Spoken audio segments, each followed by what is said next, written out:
Blackstone presents 1066 and Before All That, the Battle of Hastings, Anglo-Saxon and Norman England by Ed West. This book is read by Stephen Crossley.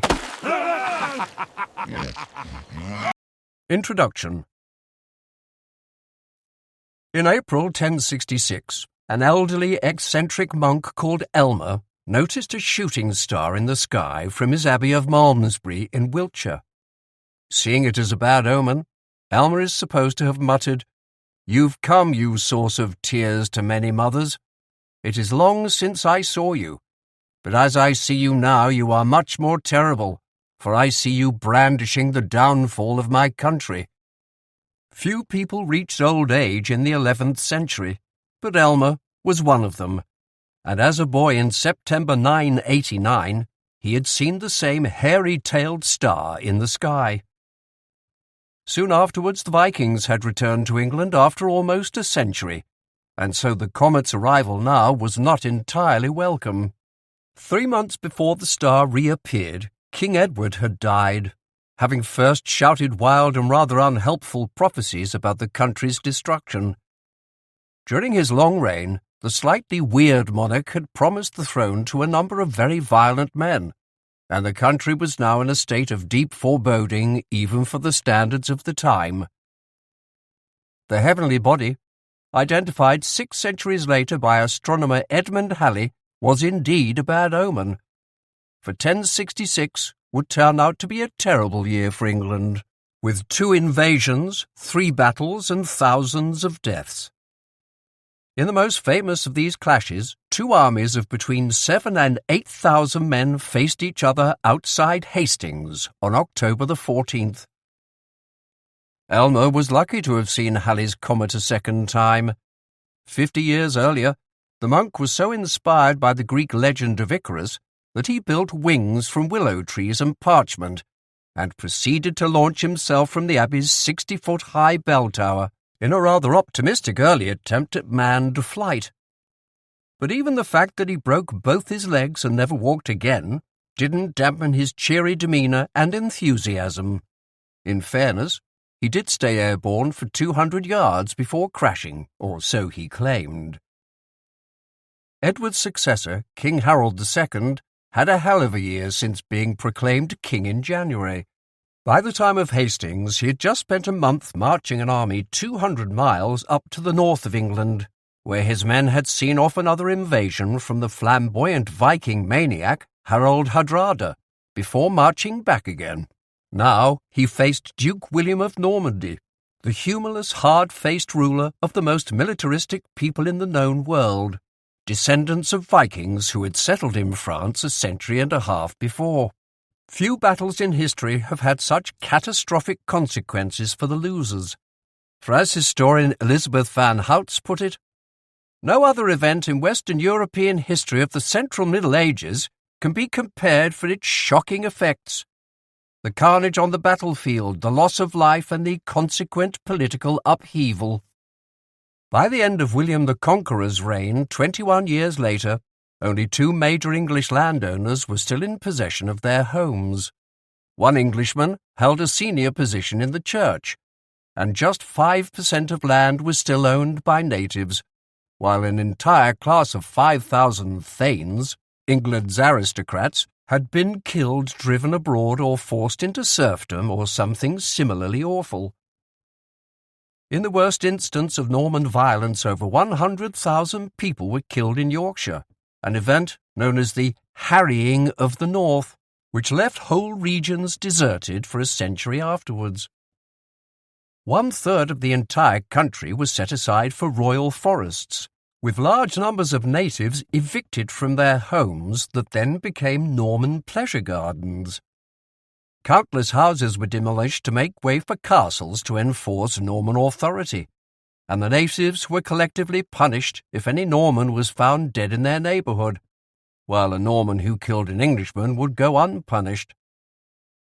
The English language itself, which perhaps had the richest body of literature in Western Europe at the time, would be suppressed for 3 centuries, by which time it would re-emerge heavily influenced by the conquerors. Today, between a quarter and a half of all words in the dictionary come from French, including almost everything to do with the law, government, and war. It's easy to cast the Normans as preeminent medieval bad guys, callous imperialists who oppressed everyone, stole their land, and forced them into serfdom. And on top of invading England and later Wales and Ireland, they also had more conservative views about women and religion, and their approach to interfaith issues in the Middle East would not be entirely fashionable today. Indeed, the word bigot was originally a Parisian insult for Normans and came from their habit of using the Germanic oath by Gott, or by God. They are also blamed for introducing the idea of feudalism, whereby most people were tied to the land and had to work for their master half the year in exchange for a penny or some dung. In England, Norman ancestry has become synonymous with elitism, so that French-sounding names suggest privilege, while Anglo-Saxon ones appear humble. In the most popular British book and film series of recent years, the heroes have the very Anglo-Saxon-sounding surnames Potter and Weasley, while the baddies go by the Normanesque Voldemort and Malfoy. It's shorthand for humility versus entitlement. The Normans sound like cartoon Hollywood upper-class English villains, blamed for creating long-standing class divisions, and to an extent, this is true. To take one example, when Gerald Grosvenor, the multi-billionaire 6th Duke of Westminster, was asked by a journalist what advice he'd give to a young entrepreneur hoping to become rich, he suggested, make sure they have an ancestor who was a very good friend of William the Conqueror. Indeed, the Duke's forebear Hugh Lupus, Le Gros Veneur, or Chief Huntsman, had been granted lands by William in the county of Cheshire in order to keep the Welsh under control. In the 1170s, his descendant Robert le Grosvenor had been given the manor of Budworth in the county, which is still home to the Grosvenor seat, the Eton estate. When in 2016 the Duke died, he left £8 billion, $10 billion, to his son. But of course the Normans weren't all bad. There were huge class divisions in English society in 1066, and feudalism was already in place. The Godwin family, of whom Harold was head, were absurdly wealthy, possibly richer than his grasping successor. And as well as building many beautiful cathedrals and castles, the Normans abolished slavery, maintained and improved Anglo-Saxon England's system of government, while their customs were in many ways more civilized. They tended to ransom their aristocratic opponents, while the English just killed them, which is partly why by 1066 the country had been worn down by several decades of feuding and murder. And it all began when the last comet visited, and with the doings of an evil stepmother.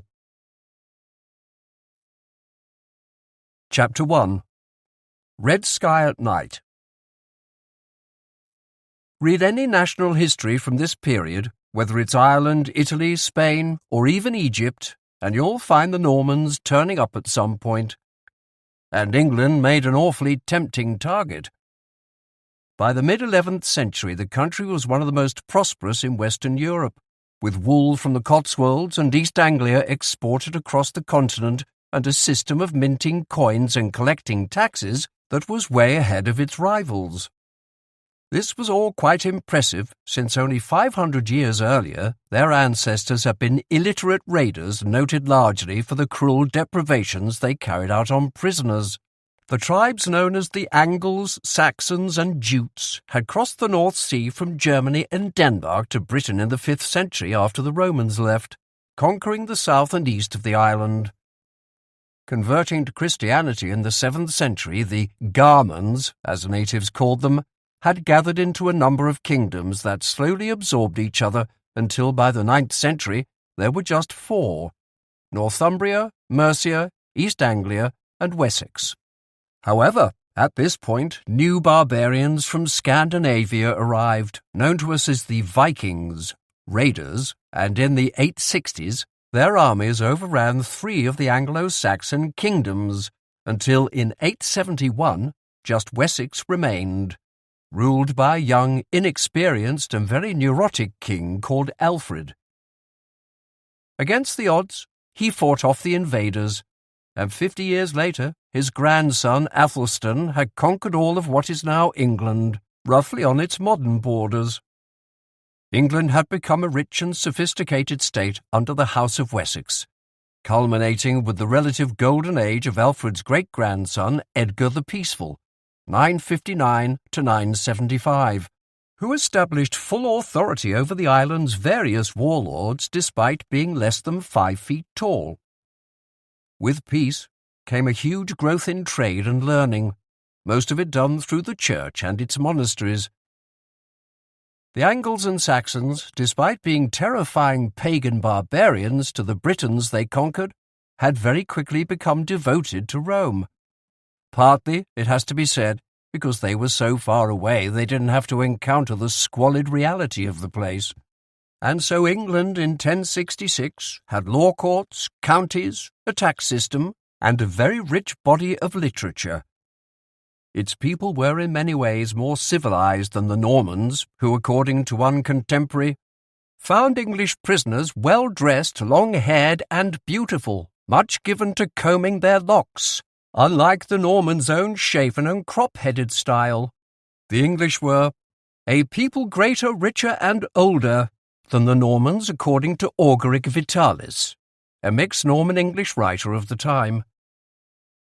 The language, what we call Old English, had flourished in the century previously, so that before the conquest some 1,000 writers and copyists in English have been identified, and along with Irish it was the most developed of Europe's vernaculars, with a literature far in advance of French. Much of this was owed to Alfred, who, as well as beating the Vikings, encouraged everyone to learn to read, and also set up the Anglo-Saxon Chronicle, a series of books recording the mostly depressing events of the period written in 5 different locations. King Alfred had built the first English city since the Romans left, creating a system of burhs that were fortresses where people could hide when the Vikings turned up, and these soon grew into towns. In the 10th century, London had property magnates for the first time. The Abbess of Barking, with 28 apartments in the city, was the biggest. With peace, overseas trade increased, and England was connected to the global economy revolving around Pavia, northern Italy, through which goods from as far away as modern-day Indonesia turned up in England. A tourist trade sprang up in religious centres, centred around novelties such as St. Swithin's relics in Winchester, although pilgrims were often just merchants pretending to be on religious missions to avoid customs duties. Almost every big town in the country claimed to have some saint's remains, which could be very lucrative, and many were rather dubious. 5 different holy houses claimed to possess the head of St. Oswald, so presumably at least 4 of them were wrong. Largely thanks to King Alfred's literacy drive as well as modern forensics, we know quite a lot about life in urban 10th century England, and it was mostly grim. We know that hygiene was not of the highest standard, and that only monasteries had necessariums or toilets. We also know that the people suffered from parasites, the most sinister being the moorworm, a 12-inch-long monster that sometimes popped out of the corner of people's eyes, alien style. The Anglo-Saxons almost never washed, and remarked upon how strange it was that their Viking neighbours would comb their hair and bathe themselves, with soap made from conkers, before their Saturday night activities. It improved their chances with the ladies, observed one monk. The weather must have made all of this even more unpleasant. England was far hotter in the 10th and 11th centuries than it is now, with London enjoying the same climate as central France does today. There were almost 40 vineyards in the south of Britain, spread as far north as Suffolk, not considered by wine buffs today as great grape country. As for food, we know something of what the early English ate from a Latin vocabulary by Elfric, Archbishop of Canterbury at the turn of the millennium, which discusses the roles played by the baker, ploughman, fisherman, and shepherd, Elfric's colloquy consists of a series of discussions between monastic master and young pupils designed to improve their conversational Latin. But it is also an insight into teaching methods and jobs. It suggests that although the Anglo-Saxons kept pigs, goats and deer, they ate them rarely, as meat was expensive. Fish was more popular, although herring was also very costly. People mainly ate carrots, leeks, garlic, fennel and kale. Kale was so popular that February was called Sproutcale in Old English before the introduction of the Roman calendar. In fact, the calendar was different to the one we have today in many ways. While January the 1st was merely the day of our Lord's circumcision, New Year's Day was on March the 25th, or Lady Day, a feast in honour of the Virgin Mary and her Immaculate Conception, 9 months before Christmas. It is now called Mothering Sunday in Britain, or Mother's Day. This calendar lasted until the 17th century, and may be the origin for the European custom of April Fool's Day, whereby people following the old system were laughed at. Some ancient superstitions and bits of folklore survive from this era. If the sky reddens at nights, it foretells a clear day. If in the morning, it means bad weather, goes the wisdom first written down by Bede in the 8th century, or red sky at night, shepherd's delight, as people still say in England. Other bits of wisdom did not last so well, including one claiming that thunder on Wednesdays presages the death of idle and scandalous prostitutes. You don't often hear people say that these days. Among the few other things a visitor to the 10th century might find familiar are noughts and crosses, the only game of the period that we still play. If you wanted to look after yourself, you could read the 9th century Bald's Leech Book, the first English medical guide, although it's not quite as medieval as it sounds. Lache book meaning medicine book rather than referring to leeches. Among the cures recommended was cutting the eyelid open to calm a swelling, treating a spider bite with crushed black snails, and lower back pain with smoke of goat's hair. It also suggests one might lash oneself with a whip made out of dolphin to cure insanity. At what point does someone doing this think my mental health is definitely improving? Alternatively, chicken soup was used as an ailment for sickness, and a thick, porridgey beer was drunk as much for its cleanliness, although most people did have access to clean water, at least outside of cities, as for its alcohol content, which was low by today's standards. Still, a few pints would certainly dull reality. The Leech Book also deals with headaches, baldness, virility or lack of it, and talkative women and evil spirits, declaring, "If a man be over-virile, boil water agrimony in Welsh ale. He is to drink it at night, fasting. If a man be insufficiently virile, boil the same herb in milk." There is lots of standard medieval gibberish.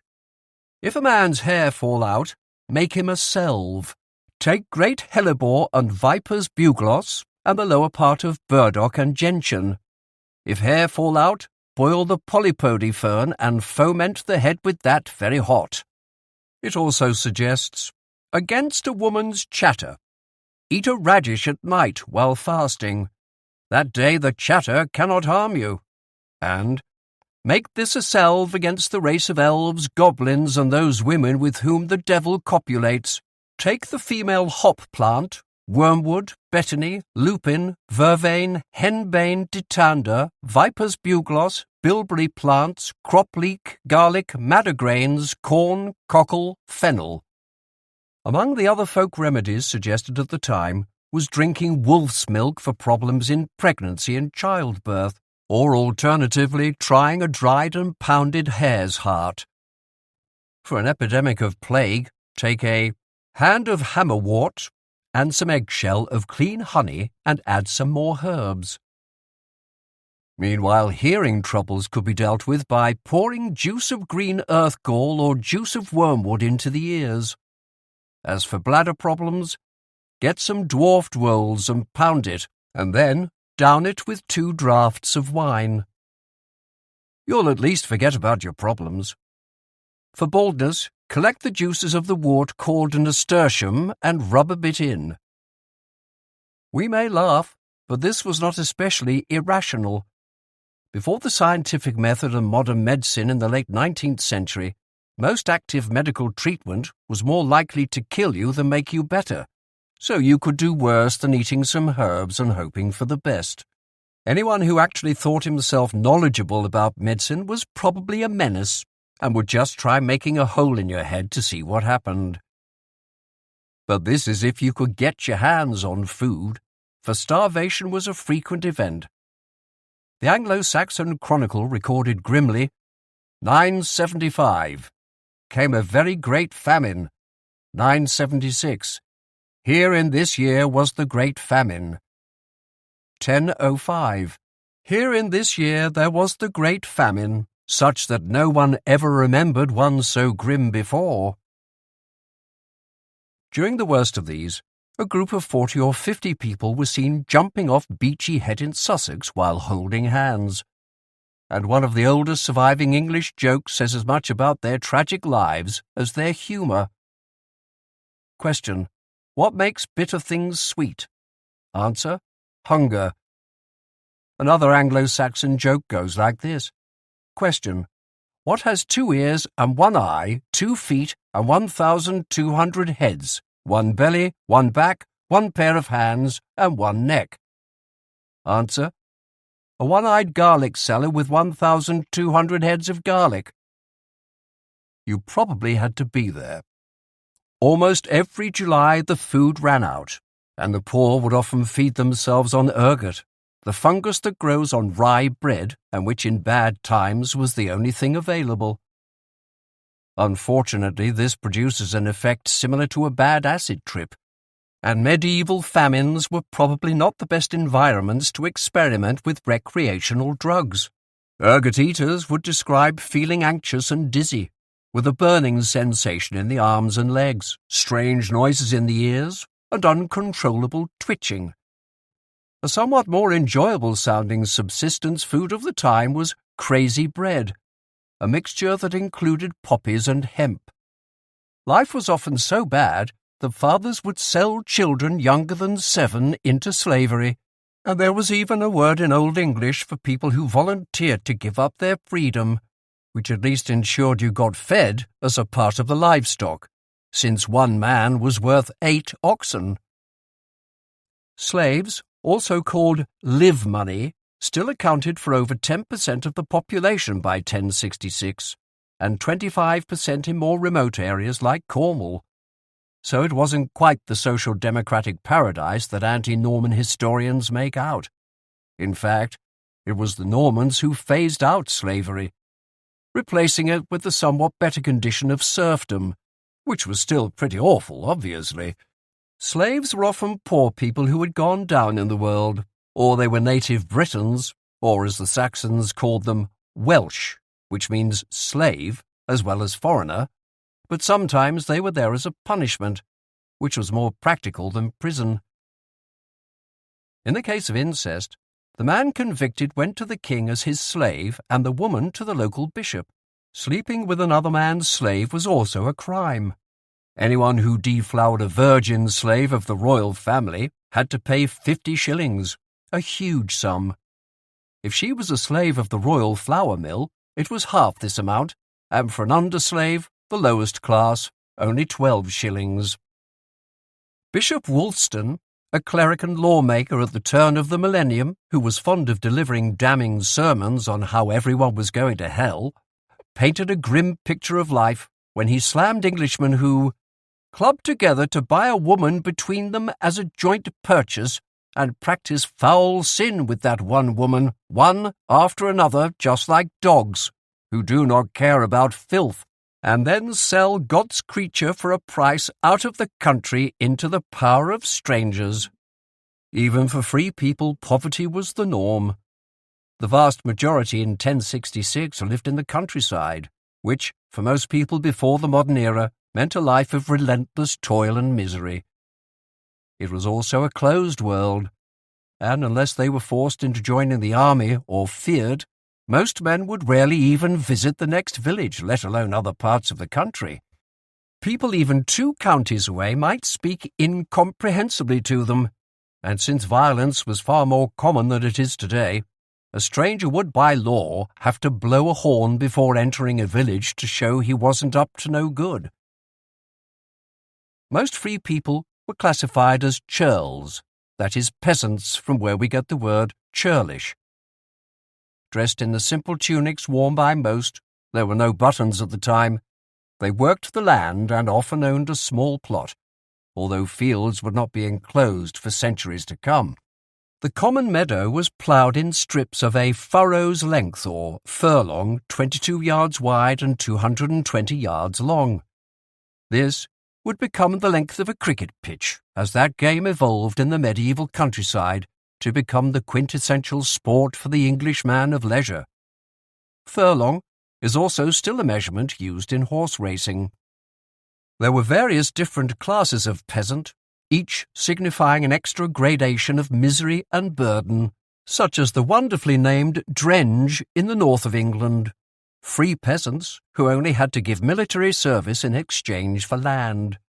Below them were the lowly geburers, origin of the word boor, who had a formidable burden of rents and services, and had to work 2 days a week for their lord, plus 3 days a week during harvest, and between Candlemas, February the 2nd, and Easter.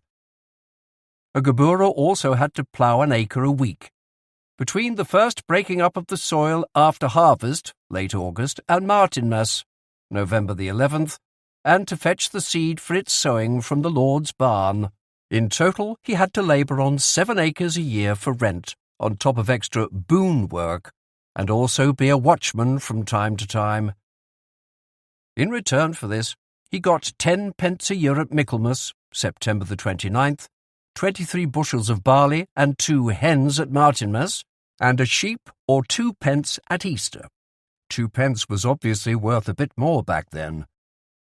And they were relatively privileged, compared to actual slaves who could expect a punch in the face every Michaelmas if they were lucky. They were living the dream. And shepherds got some perks in return for their 2 days a week obligation, including 12 nights' dung for Christmas. It might not sound like a great present from a 21st century point of view, but they were happy. Probably. Above the churl were the thane, the Anglo-Saxon nobility, of whom there were about 4,000 to 5,000 men. To be considered of this rank, one had to own not just a relatively nice house and 5 hides of land, but also your own church. But even a thane's house wouldn't have been what one thinks of as a medieval pile, as most people lived in buildings made of wattle and daub, and it was only in the 12th century when the wealthy began living in houses built of stone. The Romans had left large stone buildings, but many people considered them to have been a race of giants, and some actively avoided Roman ruins as they thought them haunted. Even free men had certain duties towards their lords. Everyone was required to do physical labour and to take up arms. If the country was invaded, they would be required to join the feared, although most people would try to get out of this, so that their crops didn't rot or something awful didn't happen to their womenfolk while they were away. It was this feared which was called in the summer of 1066 as the threat of foreign invasion materialized. Chapter 2. Ethelred the Unready. The origins of the disaster ultimately lie with the complicated love life of King Edgar. The great-grandson of Alfred the Great had come to the throne after his brother Edwig had died at just 19. Edwig had ruled for 4 years and was best remembered for missing his own coronation because he was in bed with a strumpet and the strumpet's mother. Edgar was just 16 when he became king, and seems to have had a similarly active interest in the opposite sex. After his first wife died in 963, he carried off Wilfrida, a nun, from Wilton Abbey, making her his mistress. As atonement for this, the king was made to do penance for 7 years by not wearing his crown and fasting twice a week. Hardly a death-defying punishment, in fact now considered to be superb health advice and the basis of a fashionable diet. However, Wilfrida escaped from her convent and went back to her lover, and eventually they had a daughter, Edith, although for whatever reason it didn't last, and soon Edgar found love again. Edith would later become a saint after a holy but short life. According to legend, the widowed Edgar now heard about a young woman called Elfrida who was famously beautiful, and so sent one of his noblemen, his foster brother Ethelwald of East Anglia, to go out to report on whether the story was true. Ethelwald found that she was indeed very beautiful, and so married her himself. Edgar naturally wasn't too pleased about this, and came to visit, killing his love rival in a hunt and marrying Elfrida. It wasn't the most auspicious of starts to a relationship, and Elfrida would later be accused of witchcraft, a power which supposedly allowed her to take the form of a horse. She was allegedly seen by a bishop running and leaping hither and thither with horses and showing herself shamelessly to them, although strangely no one else corroborated the bishop's story. By now, the last Viking-controlled areas of England had been absorbed, and under Edgar, the country already had the basis of a legal system and a fixed currency, as well as counties that roughly correspond to today's. However, the smooth running of the state depended on having a stable, healthy, and not unhinged man on the throne, and Edgar alas died aged just 31. The previous monarchs had passed away at 19, 32, and 25, so he'd done relatively well to get that far. He left 2 sons by 2 different wives, one of his heirs violent and angry, and the other meek but useless. The crown passed to his elder son, Edward, who was aged only 13, or at most 16. Edward was known for having uncontrollable rages, and would strike fear into everyone around him, and hounded them not only with tongue-lashings but even with cruel beatings, while his younger half-brother, Elfrida's son Ethelred, seemed more gentle to everyone in word and deed. However, Edward's reign didn't last very long, and ended as they tended to in this period, violently. After 4 years on the throne, he was stabbed to death during a fight, after being dragged from his horse in a courtyard. No one's sure if it was premeditated, or as a result of a spontaneous brawl outside a royal residence.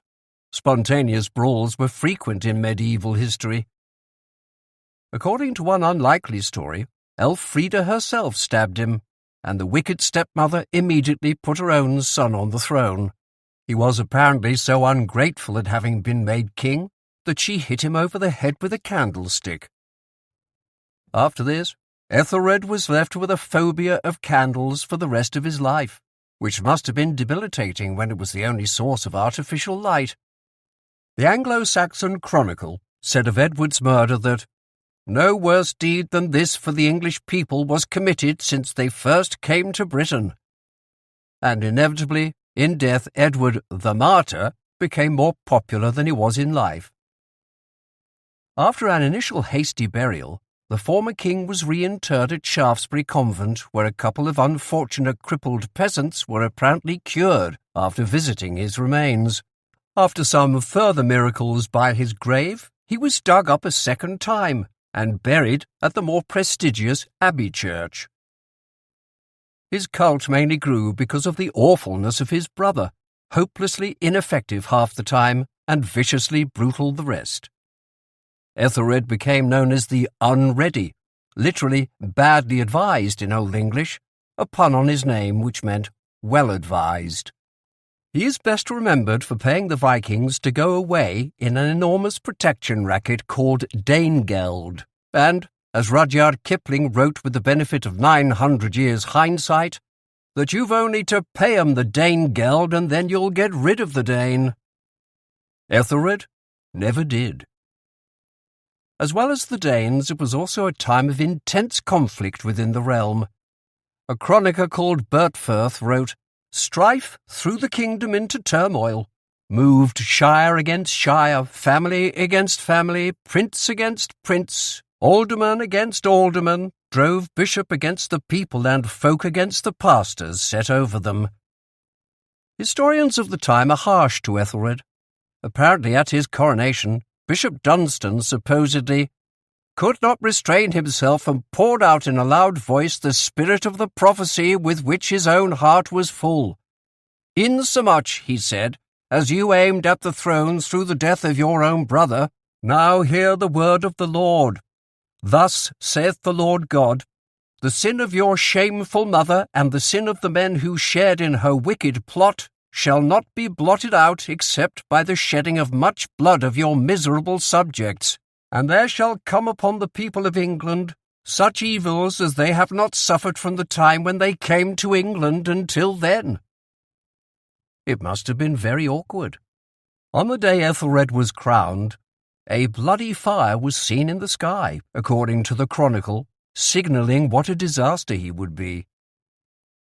Another incident from the start of his reign, taken as a bad omen, was the disaster which befell England's first, and at the time only, two-story building, the royal house at Wiltshire, which collapsed during an assembled royal get-together, leaving only the local bishop standing in a Buster Keaton-style wreckage. Hanging over the king was the cult of his murdered brother, which grew ever more popular during his reign, encouraged at every opportunity by Ethelred's enemies, that is, most people. The 12th century chronicler William of Malmesbury said of Ethelred, "The king was always ready for sleep, and it was what he did best." But his reign was also one of seedy and squalid murder, with the death toll in his court so high George R.R. Martin would balk at it. During his rule, so many leading courtiers and noblemen were stabbed, blinded or hacked to death, with the king's permission or tacit agreement, that when a Danish pirate claimed the throne, many Englishmen gave their support. And when you're losing in a popularity contest to a Viking, you know you've really hit rock bottom. The Vikings.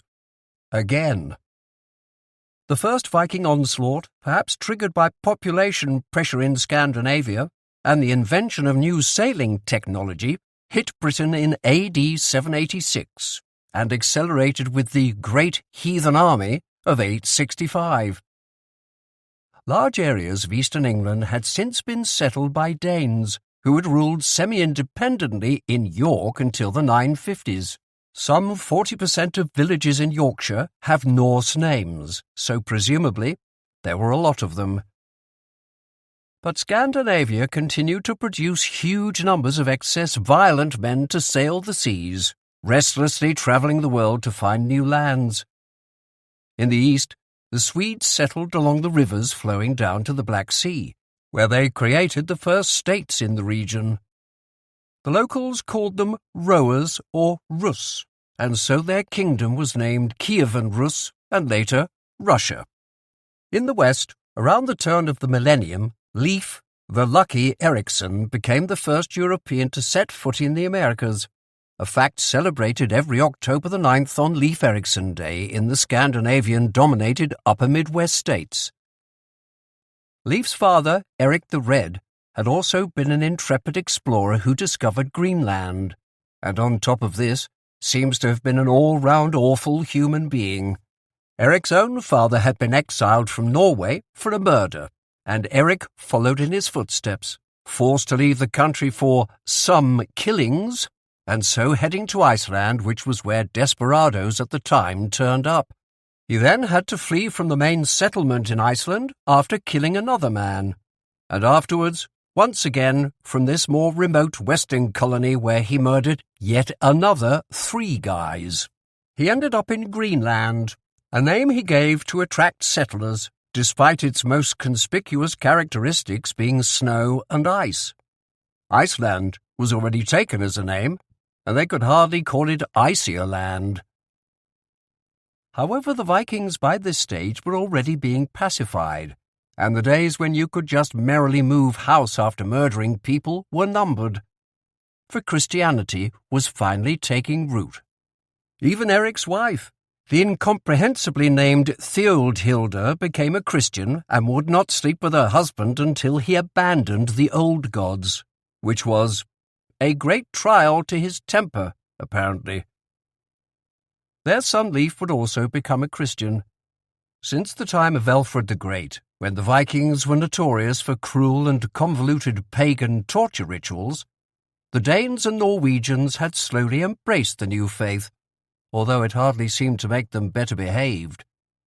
What mainly happened is that the veneration of their goddess Freya was adapted into worship of the Virgin Mary, and the word Thor was replaced with Jesus on statues. Other than that, the religion's pacifism seems to have largely passed them by.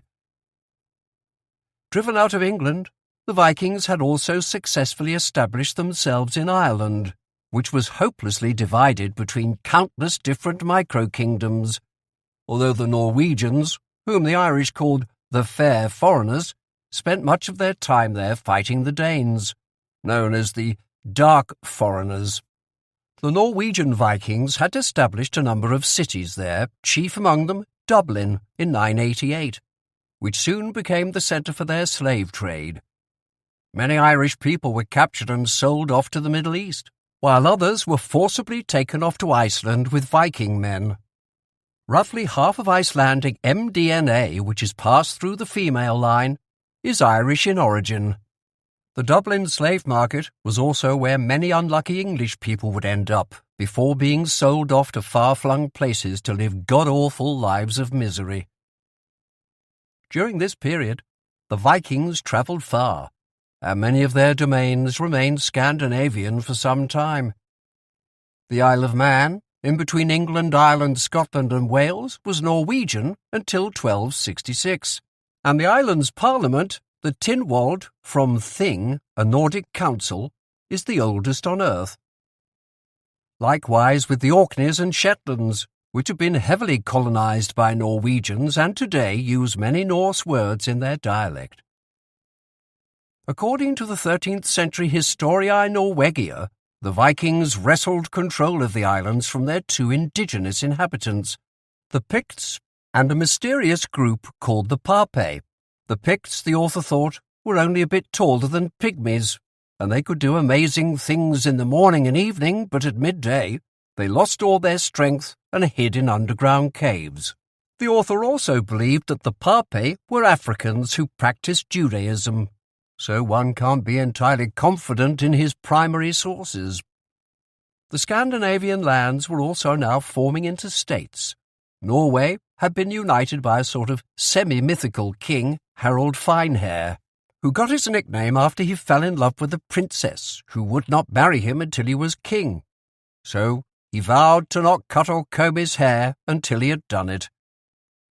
Finehair went on to have 20 sons, although that number was somewhat reduced by fratricidal killing. Something of the reasonable Scandinavian character was already in evidence in the way that Christianity was introduced. In most societies, once the monarch became Christian, followers of the old religion were soon ruthlessly persecuted, but only the Scandinavians had sought to make some sort of compromise. When Iceland voted to change religions, it allowed pagans to continue to eat horseflesh and expose their children to the elements, like in the good old days. Haakon the Good, King of Norway from 934, offended some countrymen because he wanted to chart a middle course over the pagan festival of Yule-tide honouring the old gods. The pagans wanted him to take part, but although as a Christian he couldn't, he didn't want to be too fanatical about it, and so instead inhaled the smoke from the boiling horse meat that had been sacrificed to pagan gods without eating it. When pressed, he agreed to eat some of the horse's liver as a halfway measure. Luckily, the controversy was eventually resolved when Haakon was killed by Eric the Red's sons over something else. Viking leaders certainly didn't entirely abandon pagan ideas about sex, and Scandinavian rulers continued for some time the traditional practice of having a second sexual partner called a handfast or Danish wife, who was not quite a second wife, but neither exactly a mistress either. The Rus king St. Vladimir, who acquired his halo after converting his people, had an exhausting 7 wives and 800 concubines. Realizing the Rus would have to adopt one of the Abrahamic faiths for political reasons, Vladimir chose Christianity over Islam, largely because the latter prohibited alcohol, which was never going to sell well with the Russians. Their adventurers in Russia had brought the Vikings into contact with the Middle Eastern world. One Arab trader called Ahmad ibn Fadlan spent much time with the Rus, noting their tattoos, long hair, poor hygiene, and general barbarism, including their music, of which he said, "I have never heard anything more horrible than their singing. It is more like the barking of dogs, only twice as beastly." The Norse world was connected to the Islamic through the slave trade, and the rise and fall of Viking activity in England was linked to faraway events. One theory is that the Viking revival of the 980s was affected by an African slave uprising in modern-day Iraq, in which black soldiers sided with the rebels, which resulted in the Muslim world wanting more European slaves instead. There were 1 or 2 cultural misunderstandings along the way. In one incident, the Emir of Cordoba in Spain, Abd al-Rahman II, sent an embassy to a Viking called Yorick of Denmark, which turned into something of a disaster. The Danes tried to make him bow, but the Arab refused to, and eventually it ended with the visitor showing his backside to the king, who had tried to lower the entrance to force him to genuflect. The Viking queen also took a liking to the ambassador, a handsome poet called Yahya ibn Hakam el-Jayani, which increased tension. Obviously, the Viking fondness for 8-day-long drinking binges that ended in comas did not impress the Moors too much, although it was not entirely boorish as a society. The Vikings loved poems, or skalds, but they tended almost entirely to revolve around fighting. Among the most important Scandinavian raiders was Olaf Tryggvason, nicknamed Crowbone because he was obsessed with reading omens. Viking leaders were often very superstitious, but being sea-born raiders, their lives were directed by chance. His Swedish aristocrat mother Astrid was lucky to survive after Olaf's father was murdered by a rival, the sinister-named Greycloak, whose lackeys searched the countryside for the pregnant widow in order to kill her and her husband's heir. One version has them fleeing to Russia and being sold into slavery after they were intercepted by pirates. Then, reaching as low as he could get when he was exchanged for a single goat, Crowborn grew up as a farmhand in Estonia before being discovered and freed by his uncle Sigurd. Now he became a great seafarer and went on to own the largest Viking warship we know of, the 100-foot Long Serpent, and also circumnavigated the British Isles. In 981, he turned up in Padstow in Cornwall. Although the formation of Norway, Sweden and Denmark would ultimately lead to the pacification of Scandinavia, it also made these new Viking armies much larger and stronger than previous ones. And with a young and weak king on the throne of England, the Viking raids began again in the 980s, met by Ethelred with incompetence and cowardice. Olaf Tryggvason was one of the leaders of a fleet of 93 longboats that attacked the east coast of England in the summer of 991, hoping to go from town to town demanding money. A force this big could devastate a huge area before any help could arrive, and people usually just gave the Vikings silver in the hope they would go away. However, after they turned up in Malden, Essex, the local Lord Bertnoth insisted on fighting them, despite being well into his 60s. When the Norsemen arrived at the shore and demanded money, the aging warrior replied, "We will pay you with spear points and sword blades." This all sounds very heroic, but showing characteristic English fair play, Bertnoth refused to attack the Vikings while they were still on the causeway, and agreed that they should be allowed to make their way ashore for a fair fight. The unsporting Vikings then slaughtered their English opponents. Another explanation is that had the Vikings not been allowed over, they would have just sailed away, and he would rather engage them now when he was ready. Although the old warrior died along with some of his followers, many also ran off, he took a lot of Vikings with him, and the poem of The Battle of Maldon became an inspiring tale of English courage. It had an important national message, since Byrhtnoth's men came from across the country, while in reality England was disintegrating, and as the chronicle recorded, no county would help the next. In the poem, Byrhtnoth tells the Vikings, "Listen, messenger, take back this reply, that a noble earl and his troops stand here, guardians of the people and of the country, the home of Ethelred, my prince, who will defend this land to the last ditch." Unfortunately, the only copy of the poem was burned during a famous 1731 fire at the Ashburnham Museum in Westminster, along with half of all manuscripts from Anglo-Saxon England. Although the deputy keeper of the collection had just made a copy, which otherwise would have been lost, he hadn't got around to finishing the last 50 lines. So, like someone who's borrowed a library book only to find out that the previous user has ripped out the last page, we'll never know how it ended. At any rate, Byrhtnoth died. As a result of the battle and the subsequent raids, Ethelred paid Olaf £16,000 to leave, on condition that he convert to Christianity. That was a huge amount of money in those days, literally £16,000 in silver, and naturally Olaf spent the rest of his very comfortable years very much loving Jesus. Olaf in fact forcibly converted large numbers of his subjects when he became king of Norway, maiming and torturing people who didn't embrace Christianity, which is perhaps slightly missing the point. Despite this, like many newly Christian Vikings, he maintained the custom of having 2 wives. However, it didn't have a happy ending, and eventually he was killed in battle with the Norwegian rival Earl Eric. After Maldon, Ethelred began the policy of paying off raiders, with at least £250,000 raised during his reign, with the money going up from £10,000 in 991 to £24,000 in 1002, £36,000 in 1007, and an astonishing £45,000 to £48,000 in 1012 alone. But the country could afford it, for at the time sterling was a valued currency accepted and imitated all over northern Europe. The word comes from steor, Latin for stable, at least according to one theory.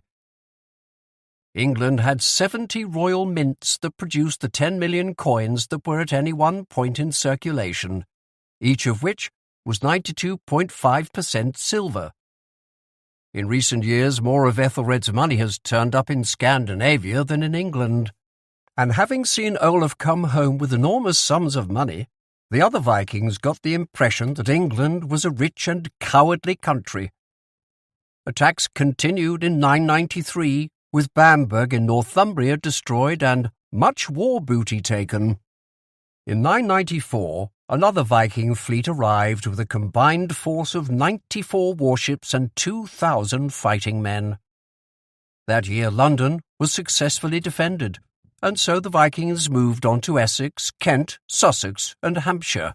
In 997, Devon, Cornwall, and Wales were assaulted, and the following year Dorset and Isle of Wight got hit, while in 999 Norsemen landed in Rochester in Kent and defeated a local army. The army in Kent fled in the face of superior numbers because, according to the Peterborough version of the Chronicle, they did not have the help they should have had. The Canterbury Chronicle recorded, "The ship army achieved nothing except the people's labour, and wasting money and the emboldening of their enemies." These were all none too subtle criticisms of the king, who had failed to provide any sort of leadership. On the one occasion in 992, when Ethelred got all the leading nobles together to organize an army to fight the Vikings, the man he put in charge, Elfric, went and betrayed the secret to the enemy, for whatever reason. Afterwards, the king had Elfric's sons blinded. In another one of his depressing sermons, Wulfstan the homilist noted English warriors watching helplessly while the Danes gang-raped their wives and daughters, while on another occasion, a large group of townspeople did nothing while just 3 or 4 Vikings brought English people onto their boats for a life of slavery. While England was powerless against the invaders, and with the millennium approaching, it seemed to confirm people's worst fears about the end of the world. The coming of the year 1000 was met with something approaching dread in some quarters. But Old English culture had a strong sense of doom-mongering at the best of times, which, considering events, was understandable. Much of what we know of the Anglo-Saxons comes from their poetry, which would have been played around the fire of great halls, accompanied by the 6-stringed harp. Although only a handful of poems survive, they tell us something of their world. Among them, Deor, about a poet who has lost his position among a tribe called the Hedenings, and which recounts how the poet, or Scop, was the living memory of the tribe. On a similar depressing note, The Wanderer is about a man who loses his lord and is mournful, lamenting, "The prudent man should under how ghastly it will be, when all this world's wealth shall stand waste as now divers. Over this mid-earth with wind-shaking walls stand, with rime bedecked. Tottering the chambers, disturbed are the joyous halls. The powerful lie of joy bereft, the noble all have fallen, the proud ones by the wall." Probably not something you'd quote when volunteering for the Samaritans. Then there was The Fortunes of Men, dating to the late 10th century, which lists all the way people will die. Crippled, falling from a tree, exiled, hanging, and one a jabbering drunkard, which says something about the life quality of most people. Hunger will devour one, storm dismast another. One will enjoy life without seeing light. One will have no choice but to chance remote roads to carry his own food and leave drew tracks among foreign people in a dangerous land. The poem concludes, however, that one will reach old age and a reasonable level of happiness, and everything in life, whether we are talented, good at throwing, or clever, is all in God's hands, so there is no point worrying about it. The Fortunes of Men comprises one part of the Exeter Book, a collection of 96 riddles still in the city's cathedral library, where in 1072 it was given to the bishop. It is a precious record of early medieval England, although it has since been damaged, having been used down the years as a cheese board, bread board, and beer mat. Of the riddles, a dozen concern war, and some reflect ideas about the Christian faith, but most, however, describe everyday life with humour that is often quite lewd. One goes, "I'm a wonderful thing, a joy to women, to neighbours useful. I endure no one who lives in the village save only my slayer. I stand up high and steep over the bed. Underneath I'm shaggy. Sometimes ventures a young and handsome peasant's daughter, a maiden proud to lay hold on me. She seizes me, red, plunders my head, fixes on me fast, feels straightway what meeting me means when she thus approaches, a curly-haired woman. Wet is that eye." The answer is an onion. The whole thing has a 1970s British sex comedy feel to it. Another poem of the period goes, "A youth came along to where he knew she stood in a corner. Forth he strode, a vigorous young man, lifted up her own dress with his hands, thrust under her girdle something stiff as she stood there." Anyway, the year 1000 did not mean the end of the world as expected.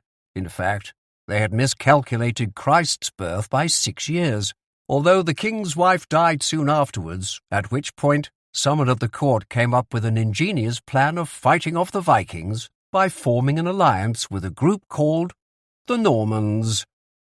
What could go wrong? Chapter 3. In Bed with the Normans. While England was being attacked in the 9th century, the Danes were also launching raids on Francia, the former Roman province of Gaul, which had been overrun by the Franks when the empire collapsed.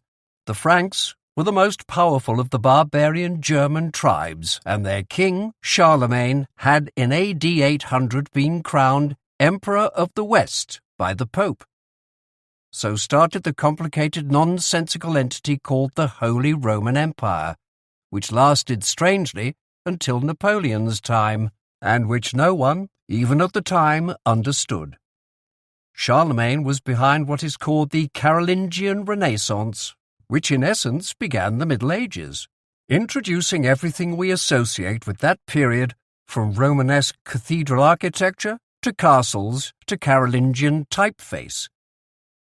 But his huge empire had no real coherence, and only survived so long as there was a ruler as ruthless and strong as he was, which he was. Charlemagne killed something like 4,500 Saxons because they refused to convert to Christianity. Charlemagne's grandsons, however, fell out, and the war-torn country was left open to raids just as the Vikings were getting into their groove. One of the most serious was led by the semi-mythical Ragnar Lothbrok, who attacked Paris in 851. But they were especially menacing around the region formerly known as Neustria, upriver from Paris, which contained lots of inlets and rivers, just the sort of places Vikings loved. Following Alfred the Great's rise to power, these raids in Francia got worse, and in 912 a group of Vikings settled on the River Seine and decided that, whatever the French thought about the matter, they were staying. The Frankish king Charles the Simple, who despite his name was actually quite shrewd, the name might better be translated as honest, thought that it would make more sense to co-opt the Norsemen and use them to fight off other Vikings. He must have assumed the marauders' colony would collapse or be quickly absorbed. But as it turned out, the Duchy of Normandy would become a monster that caused as much distress to France as it did to England. It's common to refer to the Normans as French Vikings, but they weren't that Viking. In their culture and their military tactics, the Normans by 1066 were rather like any other Franks. They hardly went near the sea. They fought on horses, spoke French, were deeply Christian, and, like the Franks, were also moderate in their drinking compared to the English. Norman chroniclers were frequently disgusted by how much alcohol the English consumed, which is a criticism no Scandinavian would make. Say what you like about the Vikings, but they weren't sanctimonious. Indeed, the Normans aren't very Viking by ancestry. A 2015 study on people from the part of Normandy colonized by Norsemen showed just 15% had the blood group associated with Scandinavia, and none of the specific markers linked to Norway. Most likely, the number of Viking settlers in France was small. These Norsemen were led by Hrolf or Rolf, Rollo in French, who agreed to Charles's terms. However, according to one slightly unlikely story, Rollo refused to bow to anyone. So when it came time to kiss the Frankish king's feet during the agreement, he got one of his sidekicks to do it. But the big lumbering man upended Charles because he didn't want to bow either. Charles made his daughter Gisela marry Rollo, who promised to become a Christian in that vague way Vikings tended to without really meaning it. Apparently Rollo made gifts to churches but also organized pagan human sacrifices, which is called hedging your bets. However, Gisela died childless, and Rollo then reinstated his mistress Poppa. Their son William Longswood succeeded him and helped the colony to survive and thrive. The early settlers had smashed up most of the monasteries in the region, but as their colony became known as Normandy, land of the Northmen, these Normans turned into the most faithful, indeed deranged, Christians. And though a century later the Normans spoke French, they still had some connections to Scandinavia and were allowing their friends from the old country to use Normandy as a base for attacks on England. This was extremely damaging, and at one point Ethelred may have tried invading Normandy, but the mission was aborted in failure, as his plans tended to be. So instead, after Ethelred's wife Elgifu died, the 30-year-old king decided to get the Normans on side by marrying the 12-year-old Norman princess Emma, daughter of Duke Richard. Confusingly and weirdly, Ethelred didn't like the name Emma and preferred to call her Elgifu, which she must have loved. It wasn't to be a happy marriage, and the conniving queen showed nothing but contempt for her husband throughout their unhappy union. Emma came from a long line of unconventional marriages, as Normans had not entirely rid themselves of the old Viking custom of polygamy. Rollo's son William, before being murdered by the Count of Flanders, had had both a wife and a mistress, but, like his father, had only produced children with the latter. His former wife Lutigard did have 3 children with her second husband, the wonderfully named Theobald the Trickster. The same pattern occurred with Emma's father, Duke Richard the Fearless. Emma's mother Gunnar apparently met Richard when he spotted her sister out on a hunting expedition. The sister wasn't interested, so sent Gunnar to his bed when he turned up at her home. It all ended happily, more or less, despite the fact that Richard was already married to a French princess. Gunnar, like any good Norman woman, was devout and donated land to the local monastery at Mont Saint-Michel. A friendly monk called Dudo said she was well versed in the talents of feminine artistry, whatever that meant. Another, called Warner, celebrated her in a poem, which also includes a degenerate Irish priest called Morihut, who, despite sexual escapades with nuns, widows, and even boys, comes to court seeking the help of Countess Gunnar. In the poem, Morihut is dressed in rather unappealing fashion. In front of his buttocks he wore a black covering of a goat, and his genitals were visible in their entirety, and the black hairs of his arse and groin. In addition, his anus constantly gaped so openly whenever he bent his head and looked down on the ground that a cat could enter into it and rest there for an entire year. The Countess, despite his appearance, agrees to his pleading and helps Morihut rescue his wife. Emma ended up as the wife of 2 kings of England, the mother of another 2, and the stepmother of 2 more. But her marriage to Ethelred would be one of the more disastrous foreign policy mistakes in English history. The young Norman princess arrived in England in the spring of 1002, during a period of intense Viking activity. She was in her early teens, her husband was 20 years older, and had at least 10 children already, some of whom were fully grown men. The 2 families distrusted each other. Emma was unpopular for being French, and it was made worse when a French follower of hers betrayed the city of Exeter to the Vikings. Why he did this, or whether Emma was at all to blame, we can never know, but it set things off to a bad start. Although the Normans were themselves a bit rough around the edges, Emma may have got some idea of the violent nature of English politics when, just before her wedding, the Ealdorman of Essex made a deal to pay off some Vikings, but got into an argument with the king's high reeve about it and killed him in a rage. The Essex man was banished from the kingdom.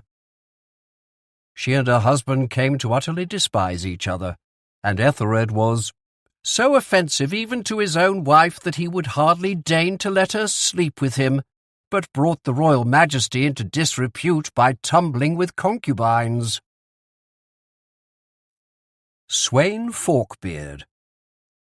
That same year, and after a decade of inaction, Ethelred lost his patience, and on November the 13th ordered the murder of Danish settlers in England, a notorious event known as the St. Brice's Day Massacre.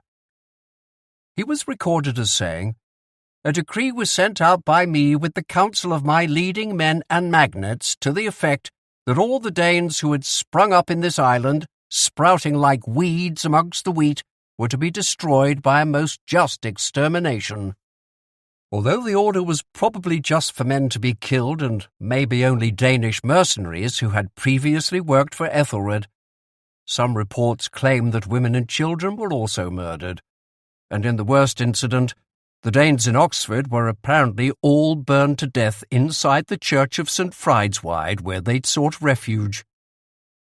Local legend says that captured Danes were skinned alive, and that the doors of churches were made with their skins after they had been flayed to death, although tests on 11th century church doors showed them to be made from regular cattle skin. So that was probably just a story people told children to scare them. However, in 2011, under St. John's College in Oxford, the remains of 39 males were discovered, most likely Danes hacked to death, and forensics showed that the victims had been running away from their attackers when they were cut down. However appalling the massacre was, it was also foolish, as it provoked a response from a very violent Viking called Sweyn Forkbeard, who was also King of Denmark. Sweyn had become ruler after overthrowing his own father, Harald Bluetooth, in the 980s. The country had only recently been united by Sweyn's grandfather, Gorm the Old, described by German chronicler Adam of Bremen as a savage worm who tortured Christian missionaries to death. Gorm was a firm character by all accounts, but a loving husband. He built a series of stones with runic inscriptions for his wife when she died, called the Jelling Stones, still in existence. All the worst figures from this period tended to be faithful, loving husbands. Gorm's son, Harald, whose nickname probably reflects his terrible dentistry, made his father turn in his grave by becoming a Christian, quite literally. Bluetooth joined the faith in AD 960 for a typically Viking reason, after a priest called Poppo held a red-hot poker in his hands without burning himself. Poppo had courageously, or stupidly, told the Vikings that they were worshipping demons, and was challenged to carry the incredibly hot iron a number of paces before dropping it. Afterwards, he apparently had clean wounds. After decades in which Christian missionaries had made no headway in Scandinavia by making theological arguments about love and peace, this impressed the king no end. Harold was so keen on the new religion, he actually converted his father to Christianity, even though old Gorm was technically dead, and had him reburied in a new church he had built. Sweyn had raided England previously, and had already conquered Norway in a battle in which Olaf Tryggvason was killed, drowning in his armour after jumping out of the Long Serpent. Sweyn and his Norwegian allies had turned up to the battle with 130 ships. Olaf was just 11, and this brought an end to his campaign of rather aggressive Christian evangelism. Now, Sweyn's sister Gunhild was among those killed on St. Brice's Day, or so he claimed, and he used this as a pretext to start raiding, although to be fair, it's not like he needed one. Gunhild was by some accounts the wife of Palig, a Viking who had worked for Ethelred but double-crossed him. Before being murdered, Gunhild had had to watch her husband Palig being executed too. The man responsible for her death was a Mercian nobleman called Edric Striona, his nickname meaning the Grabber, a particularly seedy character who turns up in various accounts stabbing someone in the back, both metaphorically and literally. He's such an archetypal, irredeemable baddie, it's hard to believe everything that was written about him. Barely a year seemed to go by without Edric murdering or blinding someone.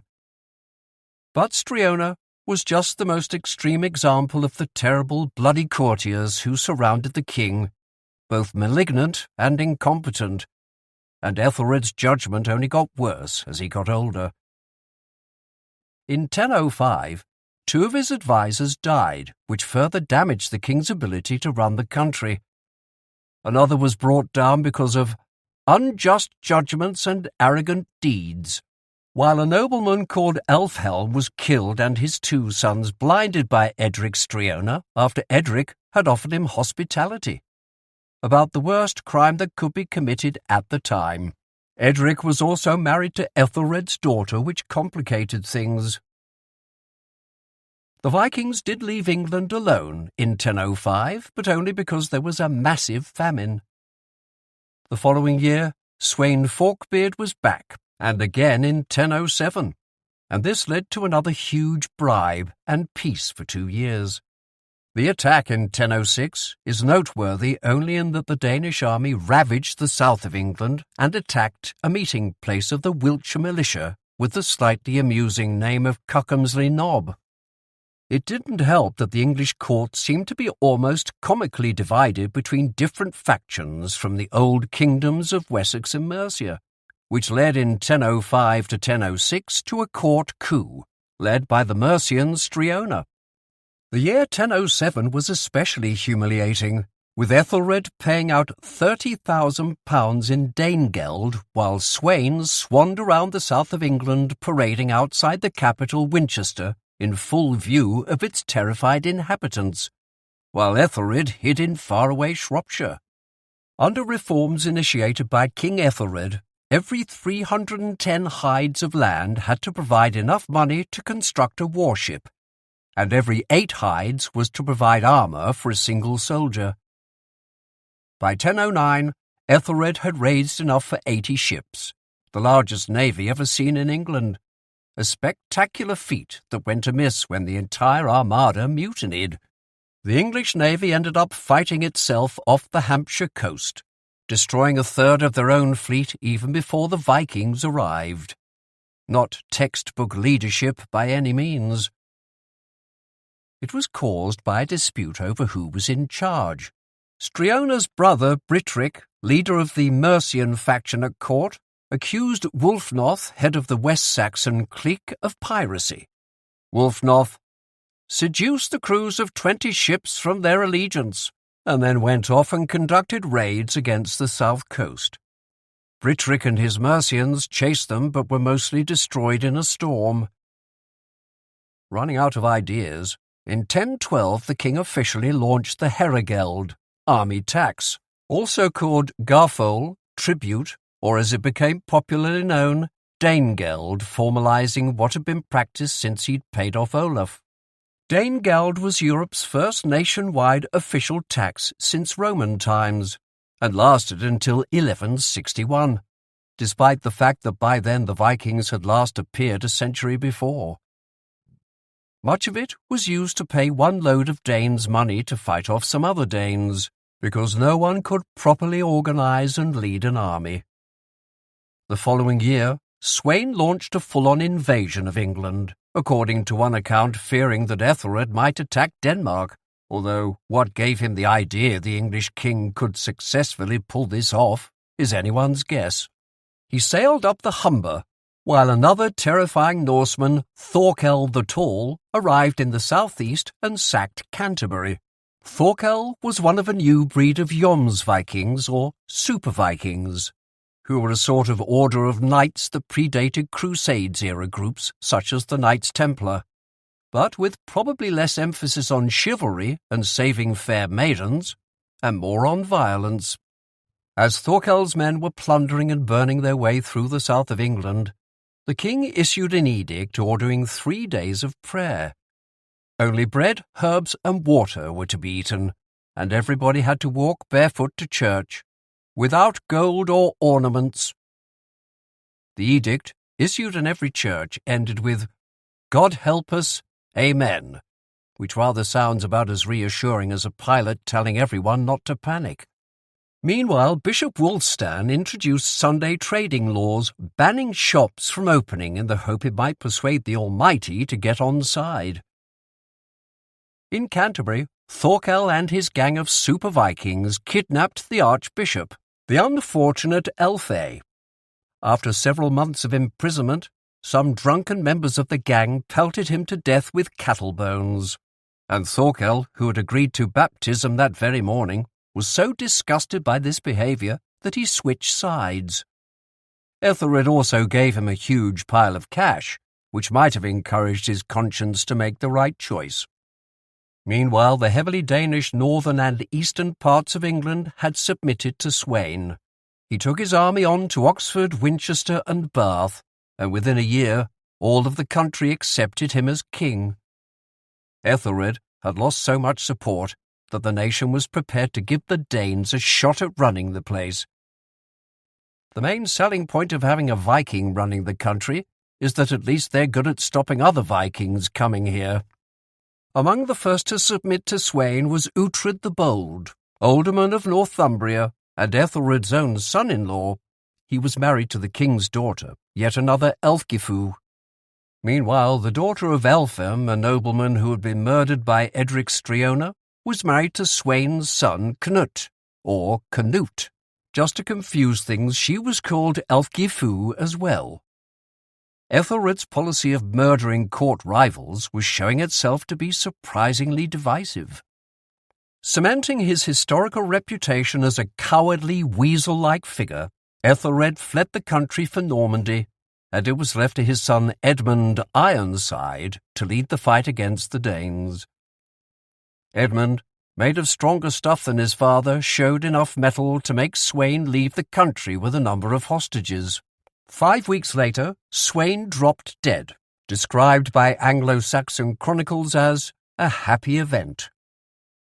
Now Viking leaders in Gainsborough pledged their allegiance to Canute, who was just 18 years old.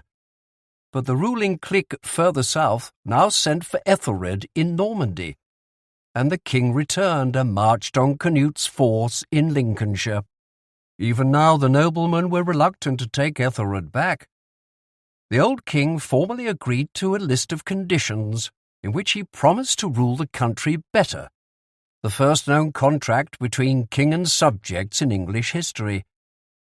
The 1014 agreement with Ethelred included the declaration by the nobility that no lord was dearer to them than their rightful lord, if only he would govern his kingdom more justly than he had done in the past, which showed they weren't entirely confident in his abilities. Ethelred still had to contend with Danes occupying London Bridge, but one of his new allies, a young Norwegian called Olaf the Fat, had an idea. It might seem strange that Vikings were defending London, but the second round of Norse invasions are more complicated, because a lot of Scandinavians were now fighting on the side of the English. The most fierce resistance to Sweyn's invasion came from Danes in East Anglia, led by Ulfkel Snilling, an Anglo-Danish leader in Norwich who was so powerful the region was sometimes referred to as Ulfkel's land. Olaf was the great-great-grandson of Harold Finehair, and he would incongruously become a saint later after a lifetime of violence. At the time, though, he was barely 18 and unusually strong. As the Norse chronicle Heimskringla records, the Danes had at this point a fortress at Soothvirki, Southwark, and held the bridge, with Olaf's men north of the river in London itself, but besieged by more Danes. With it looking like the Danes on both sides would link up with those on the bridge, Olaf volunteered to lead a river assault on the bridge, using longboats covered with wicker and green planks that were resistant to fire. Olaf attached cables around the wooden pilings of the bridge, then secured the cables to his ships downriver, all the while being pelted with rocks and spears. The old wooden bridge collapsed, and the Danes drowned, while the Norwegians and English were able to land on an undefended position on the south bank and take back Southwark. There is still a St. Olaf stairs marking the spot where the enormously strong Viking tore down the bridge, and the battle is still recalled in playgrounds. The saga of Olaf Haraldsson, a Norwegian epic poem from the 13th century, includes a song with the lyrics, "London Bridge is broken down, gold is won, and bright renown." And by the 17th century, the current version, "London Bridge is falling down," was heard sung in England. Olaf later became a saint, despite being slightly addicted to concubines throughout his reign. But hey, Nobody's perfect. Even with this victory, it was a deeply depressing time for the country. That same year, 1014, Bishop Wulfstan wrote his Sermo Lupi ad Anglos, the Sermon of the Wolf to the English, in which he blamed the sins of the people for their woes, among them murderers and whores and foul fornicating adulterers. Wulfstan, an Archbishop of York known as Lupus, that is, Wolf, to distinguish him from an earlier namesake, was fond of quite fiery sermons. When the Vikings began turning up, Wulfstan declared, "It is written and was long ago prophesied, after 1,000 years will Satan be unbound. 1,000 years and more is now gone since Christ was among men in a human family, and Satan's bonds are now indeed slipped, and Antichrist's time is now close at hand." Wulfstan must have been great fun to be around. And despite the victory in London, things soon went wrong.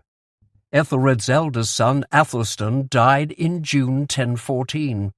Then in September, England suffered its worst flooding in living memory. Ethelred organized a conference in which all would be forgiven if the English united to face the threat of renewed Viking attacks. However, he and his clique just couldn't help themselves, and there were further vicious murders in 1015, when the northern thanes Sigurfurth and Morcar were killed through the treachery of Edric and the king. Ethelred then seized their property, and Sigurfurth's widow Ealdgith was taken to the abbey at Malmesbury.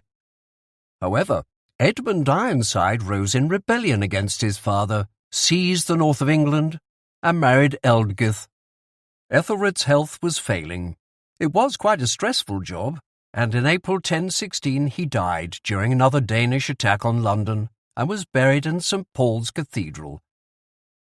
He's generally remembered as one of the worst kings to ever rule England, although his reign was also not without its artistic moments, with plenty of manuscripts dating from the period, among them a version of Beowulf and the Exeter Book, and a number of monasteries founded. Although most of this had nothing to do with the badly advised king. The king did leave one important legacy. In 997, the Chronicle record, Ethelred ordered the Shire Reeve and the 12 leading magnates in each locality to swear to accuse no innocent man nor conceal any guilty one. This was the earliest record of a jury of presentment, or, as it later became known, a grand jury. This may have been an older custom in the east of England, possibly a Scandinavian tradition. But Ethelred made it formal, and the grand jury is still part of the legal system in the United States today, although it was dropped in England itself in 1933. So, in the final scheme of things, lawyers have made a lot more from him than the Vikings ever did. Chapter 4. King Canute and the Waves. After Sweyn's death, his then 18-year-old son Canute had landed in Sandwich to return his father's hostages, minus their hands, ears and noses, although more sympathetic accounts say this is all black propaganda, and he only slit their noses open. After this, the young man was at a loose end. His elder brother Harold had been given Denmark, and Canute spent 2 years wandering around the North Sea with 10,000 Danish soldiers, in perhaps the largest, longest and bloodiest gap year in history. Now that Ethelred was dead, Canute arrived in England with 160 ships, and much of the country accepted him as king, presumably feeling that the country needed a strong leader who didn't mind cutting off a few body parts. Many English noblemen, judging by the names of those who did homage, also supported the excitable young man, although it wasn't all plain sailing. When Uhtred of Northumbria surrendered, he was murdered by Canute's men. Meanwhile, Edmund had the support of the Witan, or Witanagamot, literally, wise men meeting, the Anglo-Saxon ruling council, whose main job was to choose the king. In some tenuous ways a precursor to Parliament, it was the oldest English government body, a feature in Anglo-Saxon kingdoms perhaps as far back as the 7th century or even back to their time on the continent, although some historians think this is all romantic Victorian nonsense dreamt up to show how brilliant England has always been. Whatever the Witan actually did, it was abolished by the Normans. Although Canute sometimes resembles a violent psychotic maniac, Edmund Ironside was no shrinking violet either. He once threw a spear at Edric Striona, and his throw was so powerful that the weapon bounced off Edric's shield and went through 2 men beside him. Edric certainly deserved it. When the Danes arrived with 160 ships, Edric changed sides and took 40 boats with him, offering his help to Canute. Later in 1016, when Edmund seemed to be winning, Edric changed again. Then the 2 sides met in a decisive battle at Assendon in Essex, in which Edmund lost. Little is known about the fight except that the Bishop of Dorchester was killed while saying Mass, while an abbot also died in battle. It wasn't unknown for priests to fight at the time. Afterwards, Edric changed sides once again back to Canute, and following months of fighting, Edmund agreed to joint rule with the Dane. It was Edric of all people who managed to get them to meet by the River Severn in Gloucestershire, where they swapped hostages and partitioned the country. However, this was the early medieval period, and no story is complete without a mysterious, untimely death.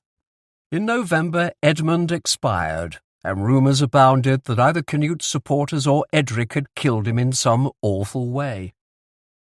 Henry of Huntingdon, a 12th century historian, said Edric murdered Edmund while concealed in the pit, that is, a toilet.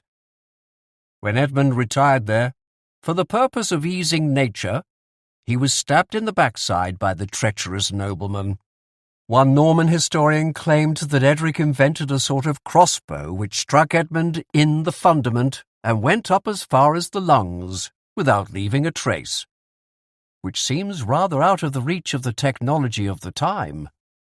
Now sole ruler, Canute immediately followed the Viking tradition of marrying his defeated enemy's wife, Emma of Normandy, despite already being married to yet another Elfgifu. To add to Ethelred's lowly standing in history, Emma was devoted to Canute, in contrast to the complete contempt and disgust she felt for her first husband. In her officially commissioned biography, modestly titled In Praise of Queen Emma, written many years later, Ethelred's former queen presents Canute, 10 years her junior, as a dashing young Scandinavian sex machine. The book describes his invasion fleet as the stuff of erotic fiction. For if at any time the sun cast the splendour of its rays among them, the flashing of arms shone in one place, in another the flame of suspended shields. It's true to say that the best Viking ships, the drekars or dragons, were elaborately coloured with dragon imagery, and a fleet must have been a sight. While Danish men covered in jewels and elaborate and large brooches with gold rings on their fingers and ostentatious buckles fastening their tunics must have looked quite dashing, in a vulgar nouveau riche Russian mafia sort of way. Emma's book also makes Canute's pursuit of her sound more romantic than it probably was. Apparently, the Vikings sent out search parties to find a noblewoman and obtain her hand lawfully. But eventually they located the most distinguished of the women of her time for delightful beauty and wisdom, Emma. It sort of suggests she was wooed, when Vikings didn't really do wooing as such. The chronicle only record that Canute ordered Emma to be fetched as his wife. In contrast, In Praise of Queen Emma doesn't even mention her first husband Ethelred, a bit of a glaring omission for a memoir. The Danish conquest of 1016 and the Norman conquest half a century later had much in common, although in Canute's case he started off ruthless and then mellowed, while William the Conqueror began in a conciliatory way and progressively got more unpleasant. To start with, Canute ruthlessly murdered a number of opponents, among them 4 of the leading native noblemen. But Canute was fair-minded in his own way. He soon had Edric executed for betraying his own people for Canute. Emma's book is gleeful when discussing Edric's death.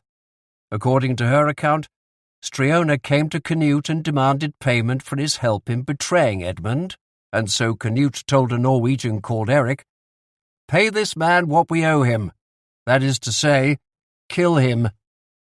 Henry of Huntingdon recalls that Edric told Canute he'd killed Edmund, to which the Dane replied, "For this deed I will exalt you, as it merits higher than all the nobles in England," and then had him decapitated and his head stuck on the Tower of London, which didn't exist then, which slightly ruins the story.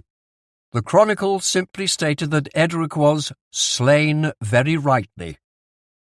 In contrast, Emma's biographer said Canute was lenient to those who had been loyal to his enemy, for he loved those whom he heard to have fought previously for Edmund faithfully and without deceit.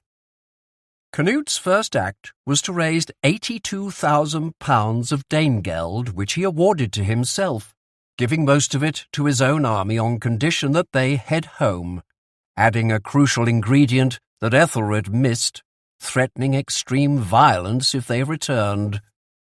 A Viking ruled England for the first time, but though a bloodthirsty killer in his youth, the new king also became a fanatical Christian.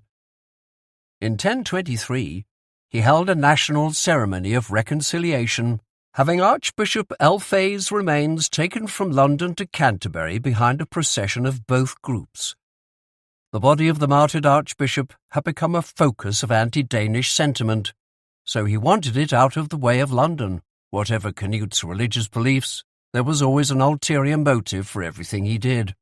The king was very fond of great showy events like these.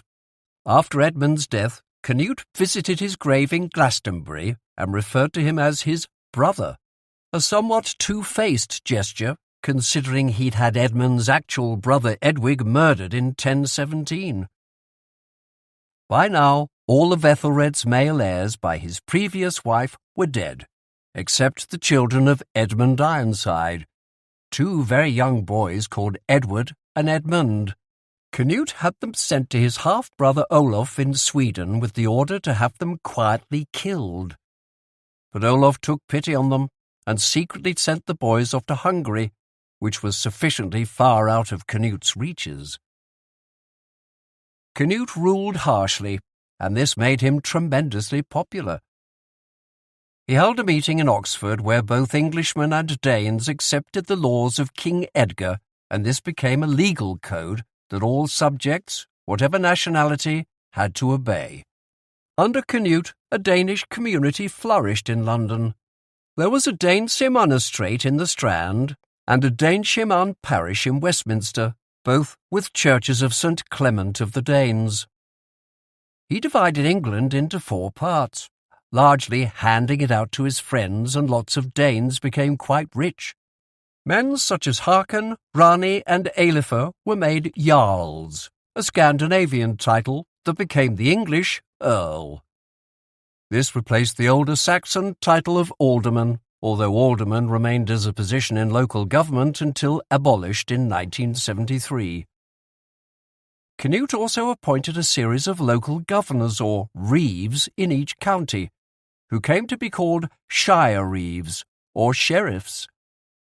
Today their role in England is largely ceremonial and consists of putting on an ostrich feather hat once a year to greet the Queen, but the 11th century position of sheriff was much closer to the Wild West idea. You got to ride around on a horse and occasionally kill bad guys. Today Canute is known as Canute the Great in Scandinavia, but in England he is best remembered for an incident in 1023 when he tried to push back the waves at Southampton, apparently under the illusion that being the most important politician in Scandinavia made him able to control the sea. In Canute's defence, he was only trying to prove to sycophantic courtiers that he was merely a man, with the words, "Let it be known to all people that the power of kings is empty and weak." Only one person is fit to be called king. That is the Lord God, who is obeyed by heaven, by earth, and by the sea." But the story became twisted, probably by gormless peasants who missed the point and told their friends they'd heard the Danish king shouting at the sea. The moral of the story is, never try to be clever, as most people are too stupid to get it. Still, if you do go around chopping people's ears off, don't be too surprised if you end up surrounded by sycophants. The story only emerged about a century later, so it's hard to tell how much store should be put on it or why it would become well known. One would think that for the average person living in Canute's reign, the story about him cutting off all the hands and feet of hostages would be more memorable. After the Southampton incident, Canute stopped wearing the crown altogether, placing it on a statue of Christ which he kept in his court, while he even paid for the shrine of the East Anglian King St. Edmund in Bury as a belated apology for his ancestors' uncouth behaviour. Edmund had suggested to some marauding Vikings they think about welcoming Jesus into their lives, and to cut a long story short, they said no. The king also gave generously to the church, and in later life visited Rome in the hope that the Almighty might overlook all those murders he committed. The Danish king also ordered the destruction of all pagan idols and eventually banned polygamy, so that under Canute's law, foreigners, if they will not regularize their marriages, are to depart from the land with their goods and their sins. This was done to protect the people's souls from hellfire, and would be fine if it weren't for the fact that Canute had 2 wives, and he was a foreigner. In fact, he became something of a religious fanatic, outlawing labour of any kind on a Sunday, and if a slave was forced to work by his master on the Sabbath, he would be freed. Canute also ruled that if a man commits fornication, sex outside marriage, with a woman, he is to be condemned, but if a woman commits it, she is to become a public disgrace, and her lawful husband is to have all that she owned, and she is to forfeit her nose and ears. The law also stated that people should love King Canute with true fidelity, or else. But Canute was laid back and Scandinavian when it came to his own sexual needs. Most kings had mistresses, but Canute continued the Danish tradition of having a chief mistress, a handfast. So instead of divorcing Elfgifu when he became king and married Emma, he sent her off to Denmark to be his queen there with their young sons Sweyn and Harold, while Emma stayed in England. The 2 families did not get on, and in her autobiography, Emma only mentions in brief that it was said that the king had sons by another. Charming. There is a surviving image of Canute and Emma in the Book of Life, made in 1031 and kept in Winchester Cathedral. It was inspired by the passage in the Book of Revelation, which stated that at Judgment Day, the dead would be assessed by what was written about them in a big ledger called the Book of Life. Religious houses kept their own versions, containing the names of those guaranteed to go to paradise, and everyone was therefore very keen to be mentioned and avoid being cast into a lake of fire for all eternity. Luckily, Emma and Canute got their names in, so they were definitely going to heaven. The accompanying picture shows the couple putting an enormous cross on the church's altar, a rare image of an early medieval king, although not much can be said about him except that he has a beard. Canute was described as exceptionally tall and strong and the handsomest of men, all except for his nose. That was thin, high-set, and rather hooked. According to the 13th century Icelandic Knutlinga saga, Canute had eyes better than those of other men, both the handsomer and the keener of their sight. The image shows the king beside some cherubic angels, and as he got older, Canute became very ostentatious in his religion. He bestowed gifts on the monastery of Saint-Omer in Normandy, where he approached the building crying and beating his breast like a lunatic. He also gave a vast cross of gold and silver to the new minister at Winchester, burial place of Alfred the Great as well as others. However, much of this was down to politics. The major power of the era was the Holy Roman Empire, which basically covered what is today Germany, although the emperor only had a nominal control over many tiny principalities. He did, however, have huge sway over the Pope, and as King of Denmark, Canute was aware that if the empire had the backing of the Vatican, it could easily overrun his kingdom. The 11th century is when the Dark Ages really come to an end, and what's called the High Medieval period starts. It is when many of the things we think of as medieval, such as stone castles and cathedrals, are built. It also saw the growth of monasteries and later the first universities.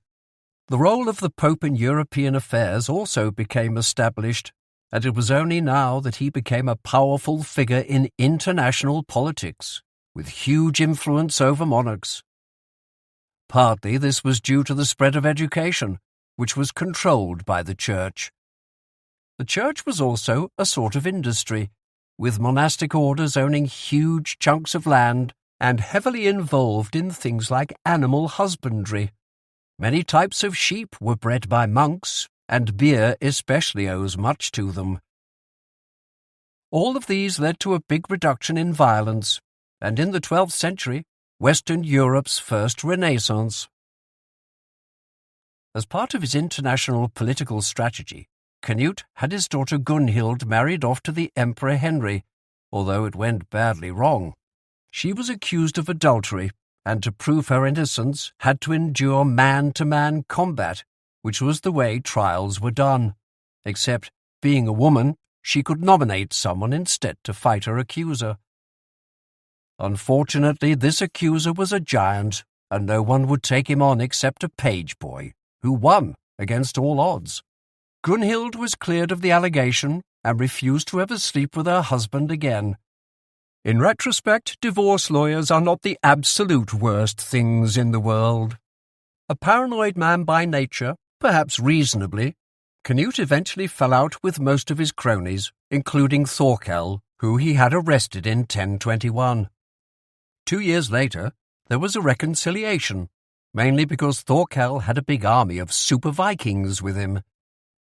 As a result, Thorkel ruled Denmark in Canute's name, and they swapped children as hostages, with Thorkel's son ending up marrying Canute's niece, another Gunhild.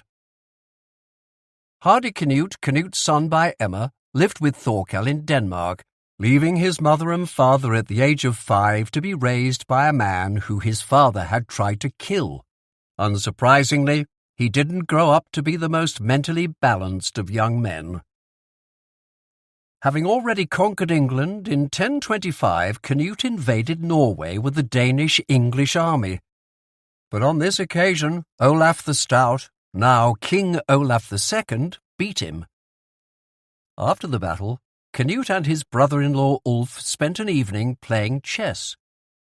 Canute made a mistake, Ulf took one of his knights, and an argument broke out.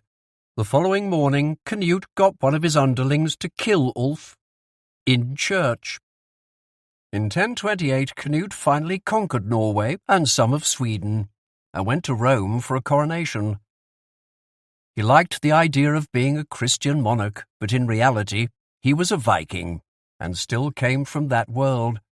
By his law, the heirs of a thane who stood nearest to the king were required to give him 2 saddled and 2 unsaddled horses, 2 swords, 4 spears and shields, a helmet, corselet, and 50 mancuses of gold before they took to their inheritance.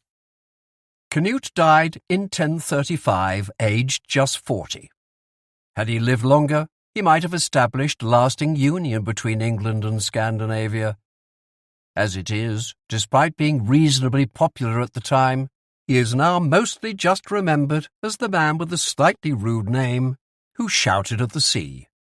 Geoffrey of Cambrai wrote an epigram about Canute, saying of him that, often leaving the joyous banquets of his own table, he became a companion of poor monks, putting aside pomp, amid a needy crowd, a fellow slave, he served the slaves of God. Well, that's one way of looking at it. Chapter 5. Lady Godiva. According to Emma's book, her son with Canute was named Hardicanute, Tough Not, because it was prophesied that he would excel over all men of his time by superiority in all high qualities. Alas, no. As with King Edgar, a great king was succeeded by 2 sons from 2 different wives, neither of whom were up to much.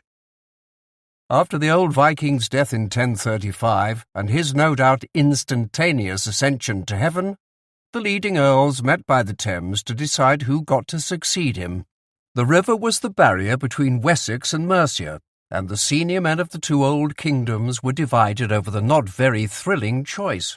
At first, Elfgifu's son Harold, nicknamed Harefoot because of his swiftness of action, was proclaimed regent, with Hardicanute being nominally in charge of the area south of the Thames. But after 2 years, Harold just made himself full king, as his half-brother was stuck in Scandinavia.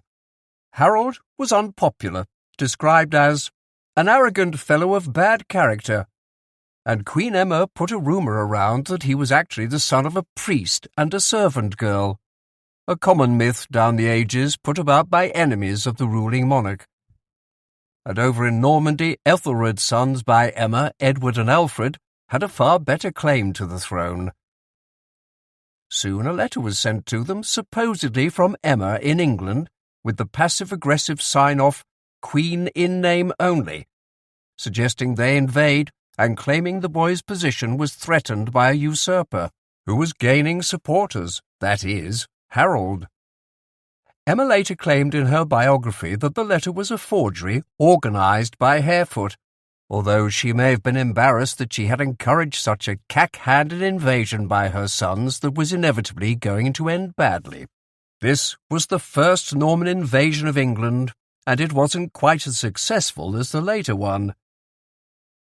The 2 young princes arrived in the country separately, although we can't know what they planned to do afterwards and who got to be king. Edward got close to Southampton, but seeing that the coast was well defended, sensibly headed back to spend another few years sponging off relatives in France. His brother Alfred went via Flanders and then to Kent, where he was met by Canute's former sidekick, Earl Godwin, now one of the richest men in the country. Godwin, a thane from Sussex, had risen to become effective ruler of the country under Canute, while the old Viking was either in Scandinavia or crying in front of a church. He was the son of Wulfnoth, the nobleman who had a sea battle with Edric, and there was something a bit shady about his origins. Godwin may have been of noble family, one theory being that his father descended from Alfred the Great's brother Ethelred, and people rarely rose from nothing at the time. Another story is that during the 1016 invasion, Canute's then friend Ulf was lost, and helped by a handsome youth herding cattle, and this young man Godwin ended up marrying Ulf's sister. Alternatively, Godwin's first wife may have been Canute's sister, who was basically a human trafficker exporting English girls to Denmark, until she was killed by a bolt of lightning, which 1 or 2 people thought fair. By 1020, Godwin was Earl of Wessex and also accompanied Canute on various military expeditions, eventually becoming Baeulus or bailiff of the kingdom. With his second wife Githa, a Danish aristocrat, he had 6 sons and 4 daughters. Canute was impressed with Godwin's intelligence, his steadfastness, his strength and courage, and his eloquence, and he was widely praised. Rather than acting proudly, he became a father figure to all good men. Gentle by nature and education, he treated inferiors and equals alike with courtesy. According to one historian, although his treatment of Prince Alfred was less commendable. Godwin took Alfred and his men to Guildford, just south of London. But overnight, his forces disappeared, and at first dawn the Frenchmen found themselves surrounded by Harold's soldiers, who killed most of them and took Alfred away. Godwin may have been in on the plot, or he may have just been ordered by the king to hand Alfred over. Norman chroniclers blame him, but they blame the Godwins for everything, and Emma did not seem to hold him responsible. Alfred was taken to East Anglia, where his eyes were gouged out, and he died soon after. Strangely, Emma's biography, when recording this tragedy, features 2 comedy eyes beside the text, a sort of primitive emoji that seems in poor taste. Suffice it to say, this didn't do much for Harold's already low levels of popularity. But while the king was widely hated, no one hated him more than his half-brother Hardicanute, who had been in Denmark the whole time, getting angrier and angrier about not being King of England. Hardicanute had his own problems, largely having to do with King Magnus of Norway, Olaf the Stout's son, who had become king in 1035 after Harefoot's mother, Elgifu, and brother Sweyn had been forced out. However, in 1039 Magnus and Hardicanute made a treaty, agreeing that if one of them died first without an heir, the other should inherit all their kingdoms. This would prove to be a critical moment in English history, after Magnus's insane uncle turned up. The following year, Hardicanute was about to invade from Denmark and had arrived in Bruges, where he learned that Harold had died of elf shot, that is, attacked by elves, the diagnosis for viruses people couldn't understand at the time. Hardicanute then had Harold's body decapitated and thrown in a bog, before drinking himself to death at a wedding reception. They weren't a very sophisticated royal family. Emma's son by Canute was not much better than his predecessors, and by all accounts as roundly hated, but he did have a strange childhood and had not seen his mother since the age of 5. Hardicanute took the chance to punish various people he blamed for Alfred's death, among them Godwin, who appeased the king by giving him a warship which could carry 80 men, and then got various magnates from across the country to swear oaths on his behalf. The new king soon made himself immensely unpopular by quadrupling taxes, and responded to a tax revolt in Worcester by flattening the town in 1041, after 2 officials were murdered. This policy, where royal officials rode into town and simply killed lots of people and burned down loads of houses, seems a bit excessive to modern eyes, and while it was standard practice, it didn't tend to win him fans. In nearby Coventry, Leofric, Earl of Mercia, was given the task of enforcing the new and unpopular tax, much to the dismay of his people, as well as his compassionate blonde wife Godgifu, God's gift. In perhaps one of those moments when men promise their other half something without really paying attention to the conversation, Leofric pledged to Godgifu that he'd abolish the tax if she would ride naked before all the people through the market of the town. Godgifu, or Godiva as she was later called, did just this, with her hair covering her modesty and accompanied by 2 horsemen. The story about the locals agreeing to look away, however, is a later addition, as is the bit about one village idiot, Thomas, suffering blindness as punishment for looking at her, from which we get the phrase, peeping Tom. The link between looking at naked women and blindness is a myth common to many cultures, not to mention schoolyards. It became the most memorable tax protest in history. Only a couple of hundred people lived in Coventry at the time, but as it grew, the Lady Godiva pageant became its main attraction, and thousands were turning up by the 17th century. Hardicanute ruled for only 2 years, his awful reign unexpectedly ending at the wedding of one of his cronies, Canute's standard-bearer Tofi the Proud, who was marrying Githa, daughter of one Osgood Clapper. The party was held in Lambeth on the south bank of the Thames, and in line with Viking tradition, huge amounts of alcohol had been consumed. Such drinking parties could go on for 8 days, and it was considered hugely impolite to refuse a drink when offered one of their near-lethal concoctions. The king had been boozing and was in the middle of the speech when he collapsed, ending Canute's dynasty in rather ignominious style.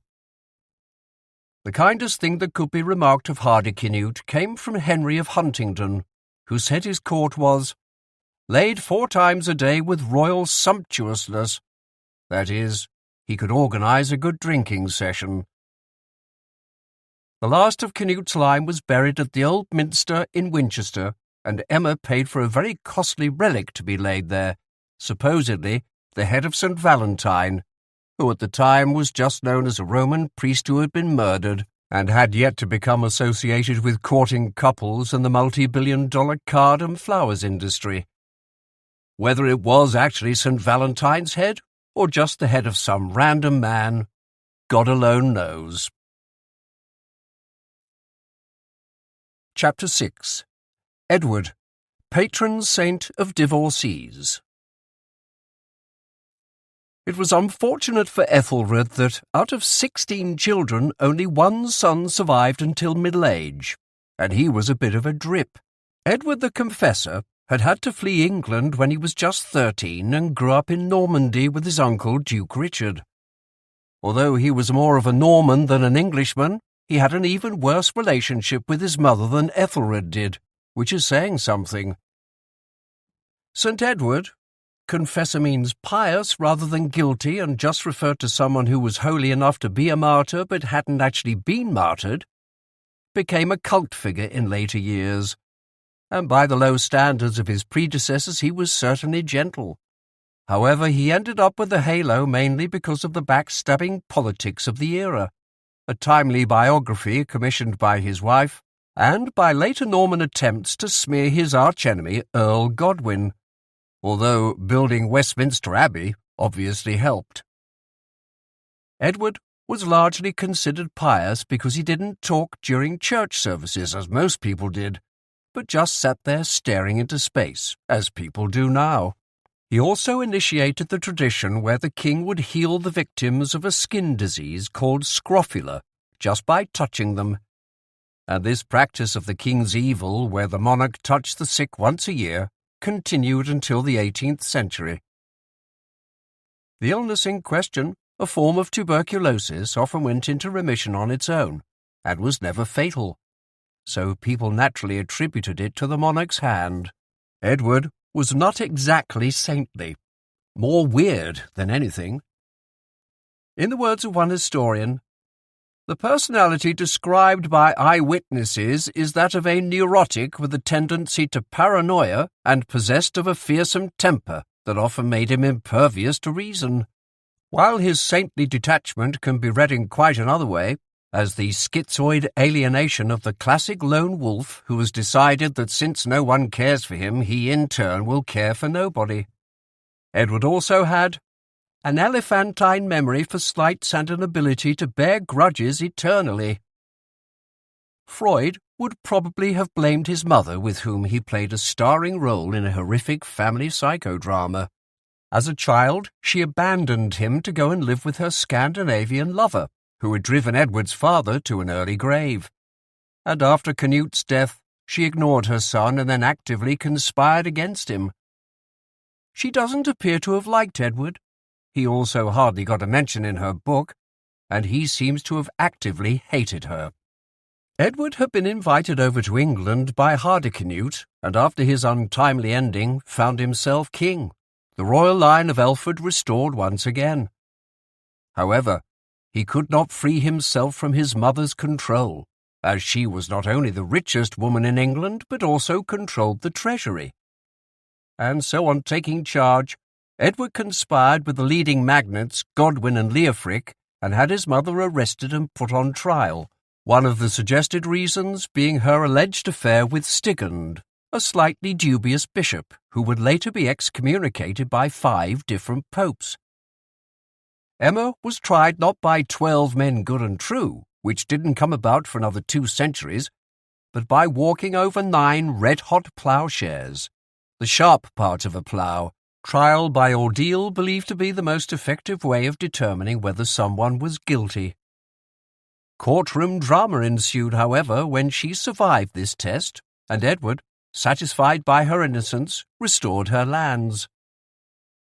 Emma was so brave during her trial that after doing the walk, she asked when it began only to be told it was over. The story comes from Emma's own book and is probably not entirely true, or at least it got lots of basic facts wrong, such as mentioning a bishop who didn't arrive in the country until later. Afterwards, Emma turned to Magnus of Norway and tried to get him to overthrow her own son. Magnus had his problems at home, but had written a letter to Edward claiming he was rightful king because Hardicanute had promised him the throne, but stating that he couldn't be bothered doing anything about it right now.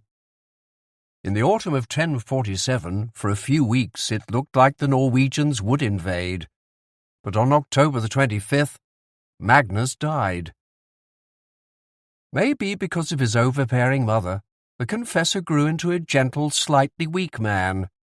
He was so pale as to be almost albino, obsessed with religion, and interested only in praying rather than the two main pursuits of kingship, fighting and fornicating. As a man of God, Edward's grand ambition was to build an abbey to rival St. Paul's in London, a Westminster. Whether his religious devotion was worth it in the end is doubtful, as the new abbey cost 10% of the kingdom's income, when, in retrospect, building a few castles or training some archers would have been a better idea. Later, though, this rather weedy, mysterious, pale, sex-scared man, the sort who probably would get harassed by louts today if he lived in run-down government housing, was edged out as patron saint of England by the more manly St. George, despite the latter being A, foreign, and B, non-existent. As it is, Edward is the patron saint of divorcees and difficult marriages, and is certainly a good choice for that position, having married into a family of half-Viking nouveau riche gangsters. Edward's reign was dominated by conflict with Earl Godwin, now the biggest landowner and power broker in the land. Although Harold Godwinson would die heroically as England's last native king, his family were mostly a bunch of yobs who were involved in several murders and who had risen to power through sheer violence and intimidation. Edward also blamed Godwin for his brother's death, so when the king came to be crowned the Earl with gangland-style largesse, gave him a warship even larger than the one he gave Hardicanute, big enough to fit 120 men, decorated with a golden lion and a winged and golden dragon that affrights the sea and belches fire with triple tongue, lined with tasteful patrician purple. The Godwin family increased their power by appointing allies to key church positions, some of whom didn't appear to be very religious.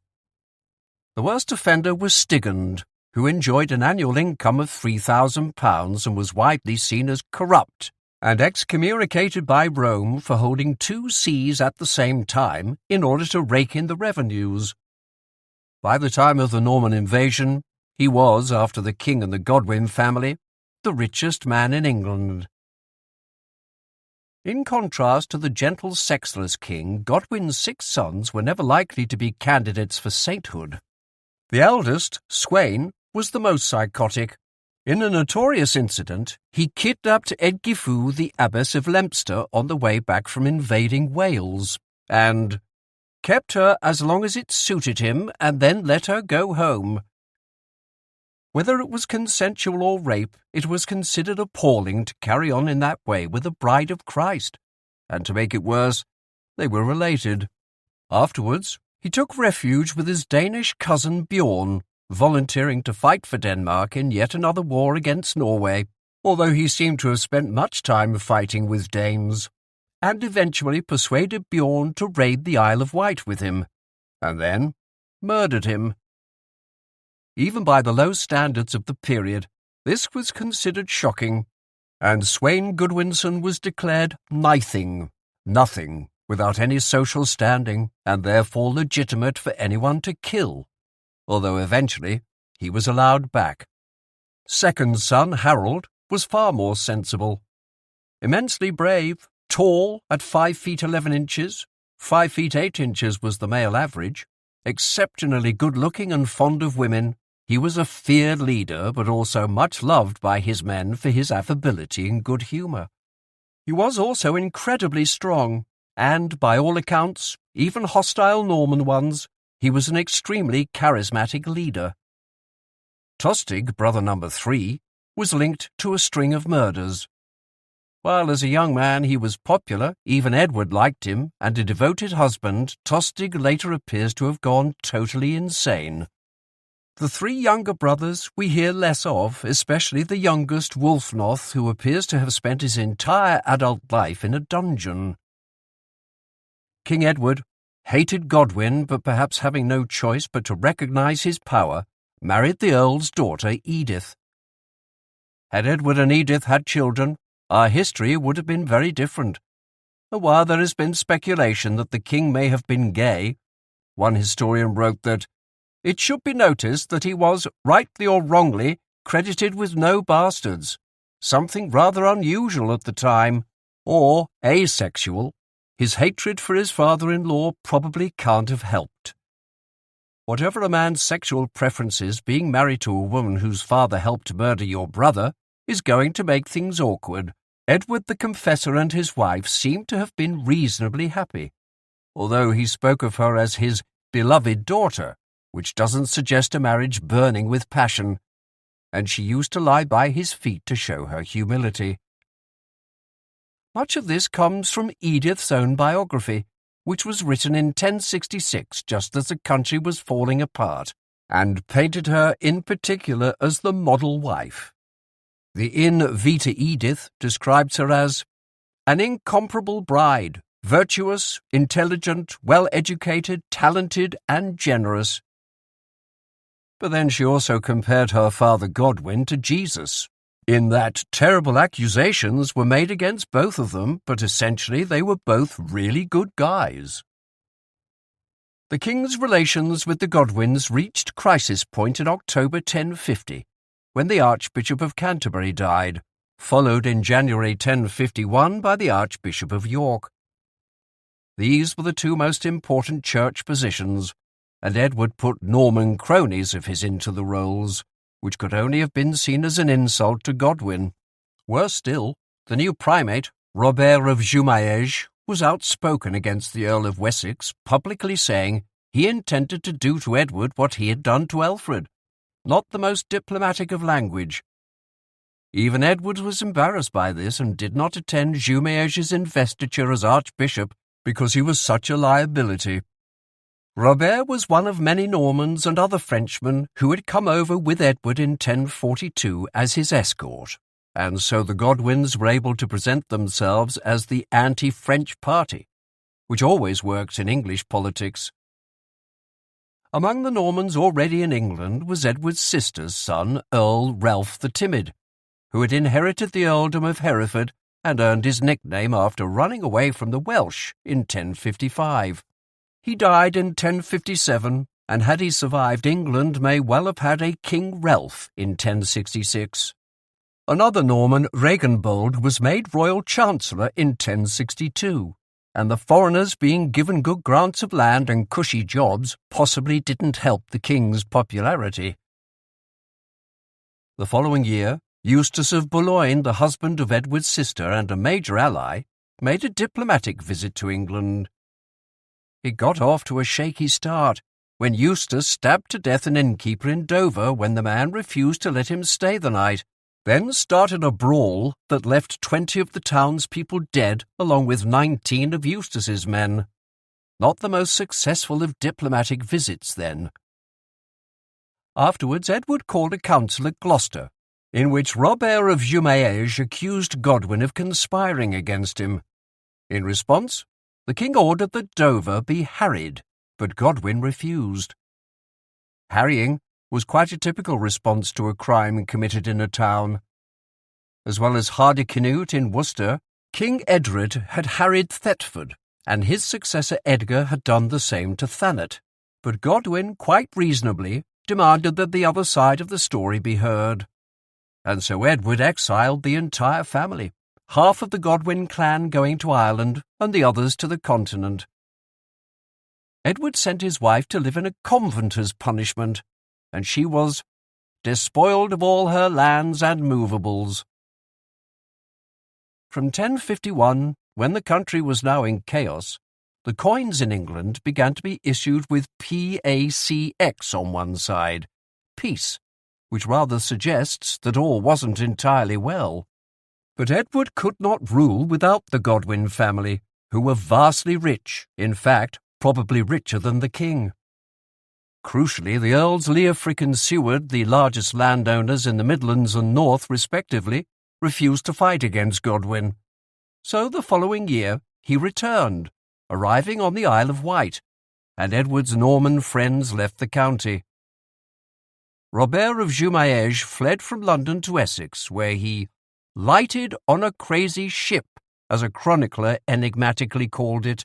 With the Godwins restored, Stigand was made archbishop despite Robert of Jumièges already being alive, and Stigand still being Bishop of Winchester. Crucially, however, Robert of Jumièges may have taken Godwin's youngest son Wulfnoth with him to Normandy as hostage. But just as the Godwins were winning, eldest son Sweyn, in a final twist, decided he was going to go on pilgrimage to Jerusalem to seek penance for all the terrible things he had done. The trip to the Holy Land was an extremely hazardous one, not just because of pirates and robbers, but also the various diseases that Westerners caught there. And Sweyn died on the way back, of a cold, of all things. Meanwhile, Edward's mother had finally passed away, and to mark the occasion, he had a new portrait done of himself on coins. Instead of a debased classical image appeared the head and shoulders of a bearded warrior, wearing a conical helmet and holding a sceptre before his face. It was an unusually virile design. It seemed to be some sort of midlife crisis for the king. The feud ended in 1053, when Godwin gave himself a stroke while sitting on a bar stool at Edward's palace. By one obviously biased account later put about by supporters of William the Conqueror, the old man choked on a piece of bread as he explained to the king, "If that is true, that I killed your brother, then may God let this piece of bread choke me." Choke. But the Godwin clan continued to grow in strength. In 1054, Edward's military commander Seward of Northumbria invaded Scotland and overthrew the king, who, were it not for a 16th-century playwright, would have remained an obscure character locked in the history departments of university libraries. The real Macbeth was nothing like the tortured Shakespearean murderer, and won the crown reasonably fairly, if violently, after Duncan the Diseased invaded his fiefdom. Although the English won, Seward's son Osbjorn and his nephew, another Seward, were killed, and in 1055 Seward died, leaving a surviving son, Waltheof, who was only a boy. This presented a new opportunity for the Godwins, and so Tostig was made Earl of Northumbria, which turned out to be a not very wise decision.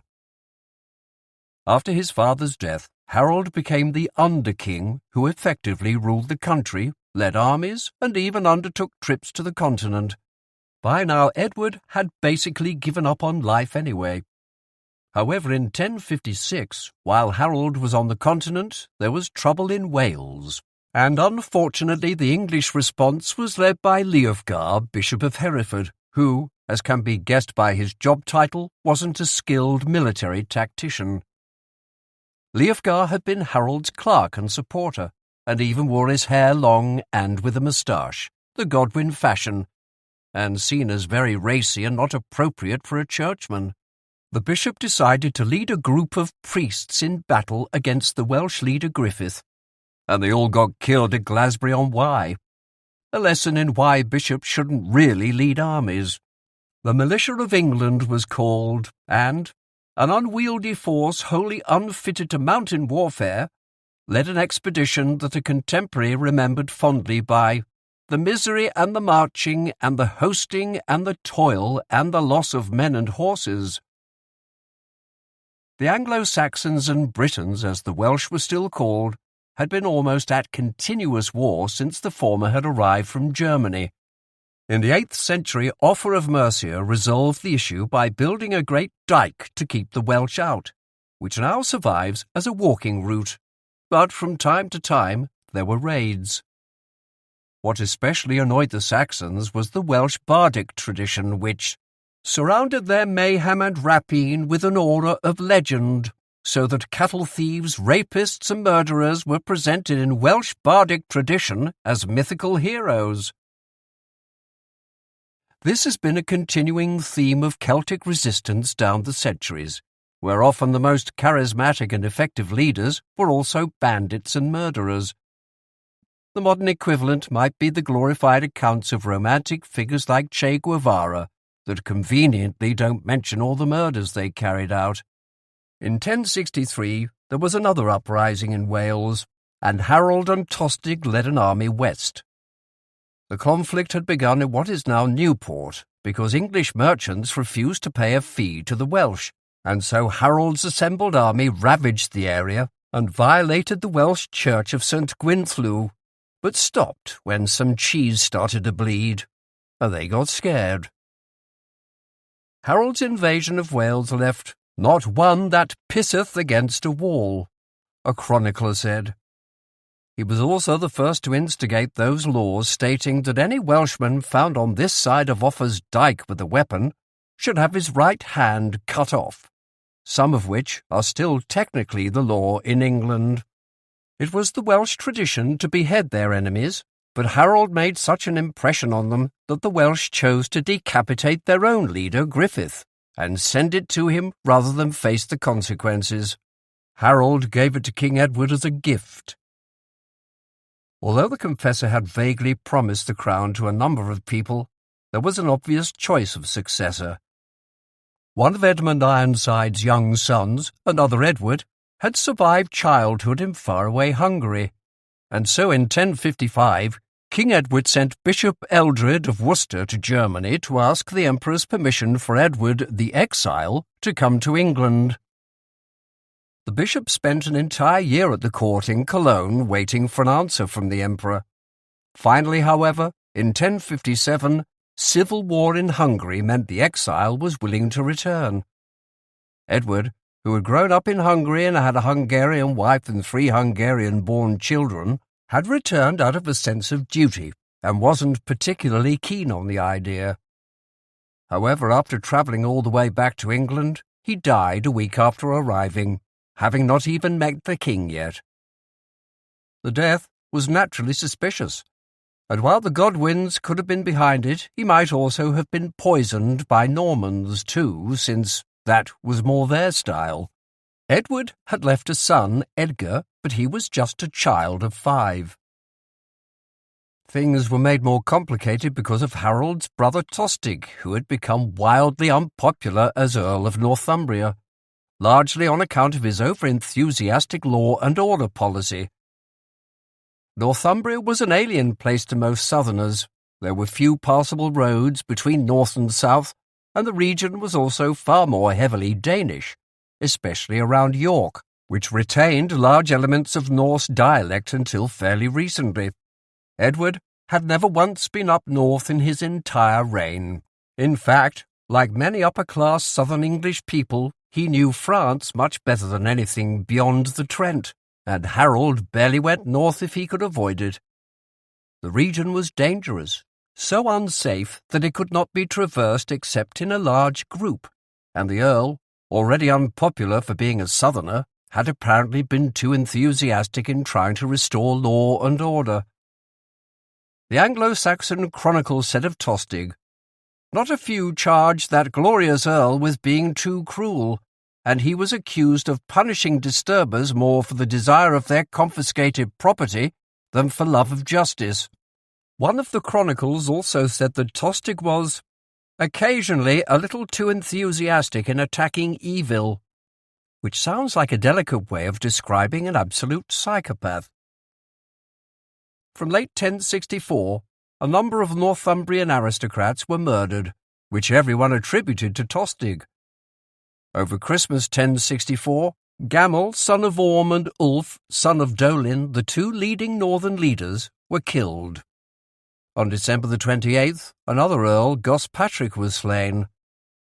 It was also rumoured that Tostig had earlier tried to have Gospatrick murdered on pilgrimage to Rome when they were attacked by bandits. Although the Normans exaggerated Tostig's crimes, there was certainly an air of general seediness about the English court of this time. William of Malmesbury, who was half Norman and half English, made a list of all the sins the aristocracy committed, which had brought divine disaster in the form of invasion. Among these, he said, "They give up to luxury and wantonness, and they did not go to church in the morning as Christians should, but merely, in a careless manner, heard matins and masses from a hurrying priest in their chambers, among the blandishments of their wives.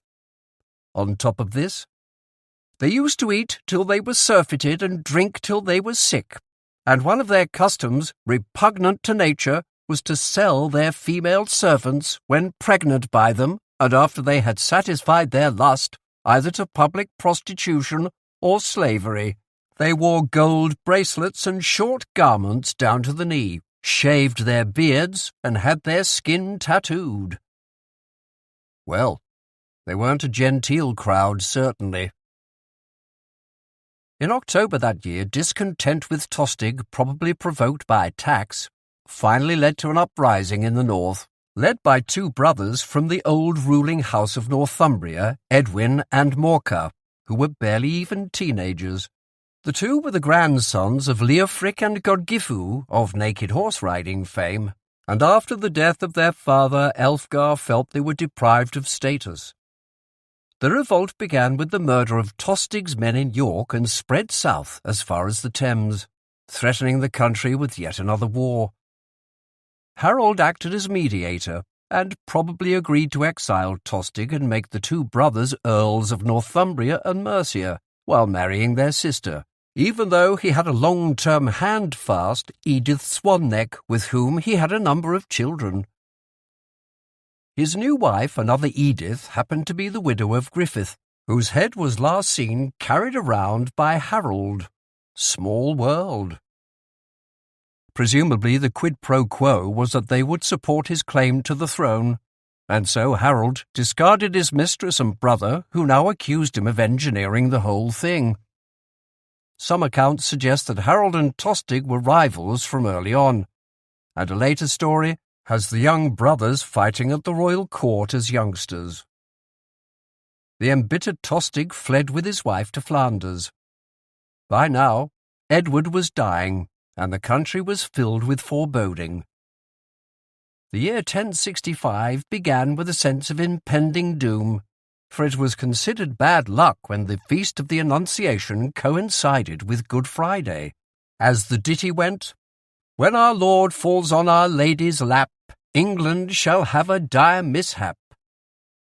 It sounds like the sort of thing where they came up with the ditty first and the superstition later. Now, the final days of that year were marked by terrible storms. The noblemen of England came from all around the country to feast together at Thorney Island, where Edward's grand abbey dedicated to St. Peter was being built. Although the church was not ready, it was consecrated anyway on December the 28th, because Edward was not long for this world, although he was still too sick to attend. Edward had been dying for some time, all the while mumbling and babbling in his sleep, when everyone just wanted him to name a successor. The king retired to bed, where he saw an apocalyptic vision, in which England was consumed with fire and abandoned to the devil, all because of its people's wickedness, especially of its churchmen. Edward in his delirium said the leading bishops of the country were not the servants of God, they were in league with the devil.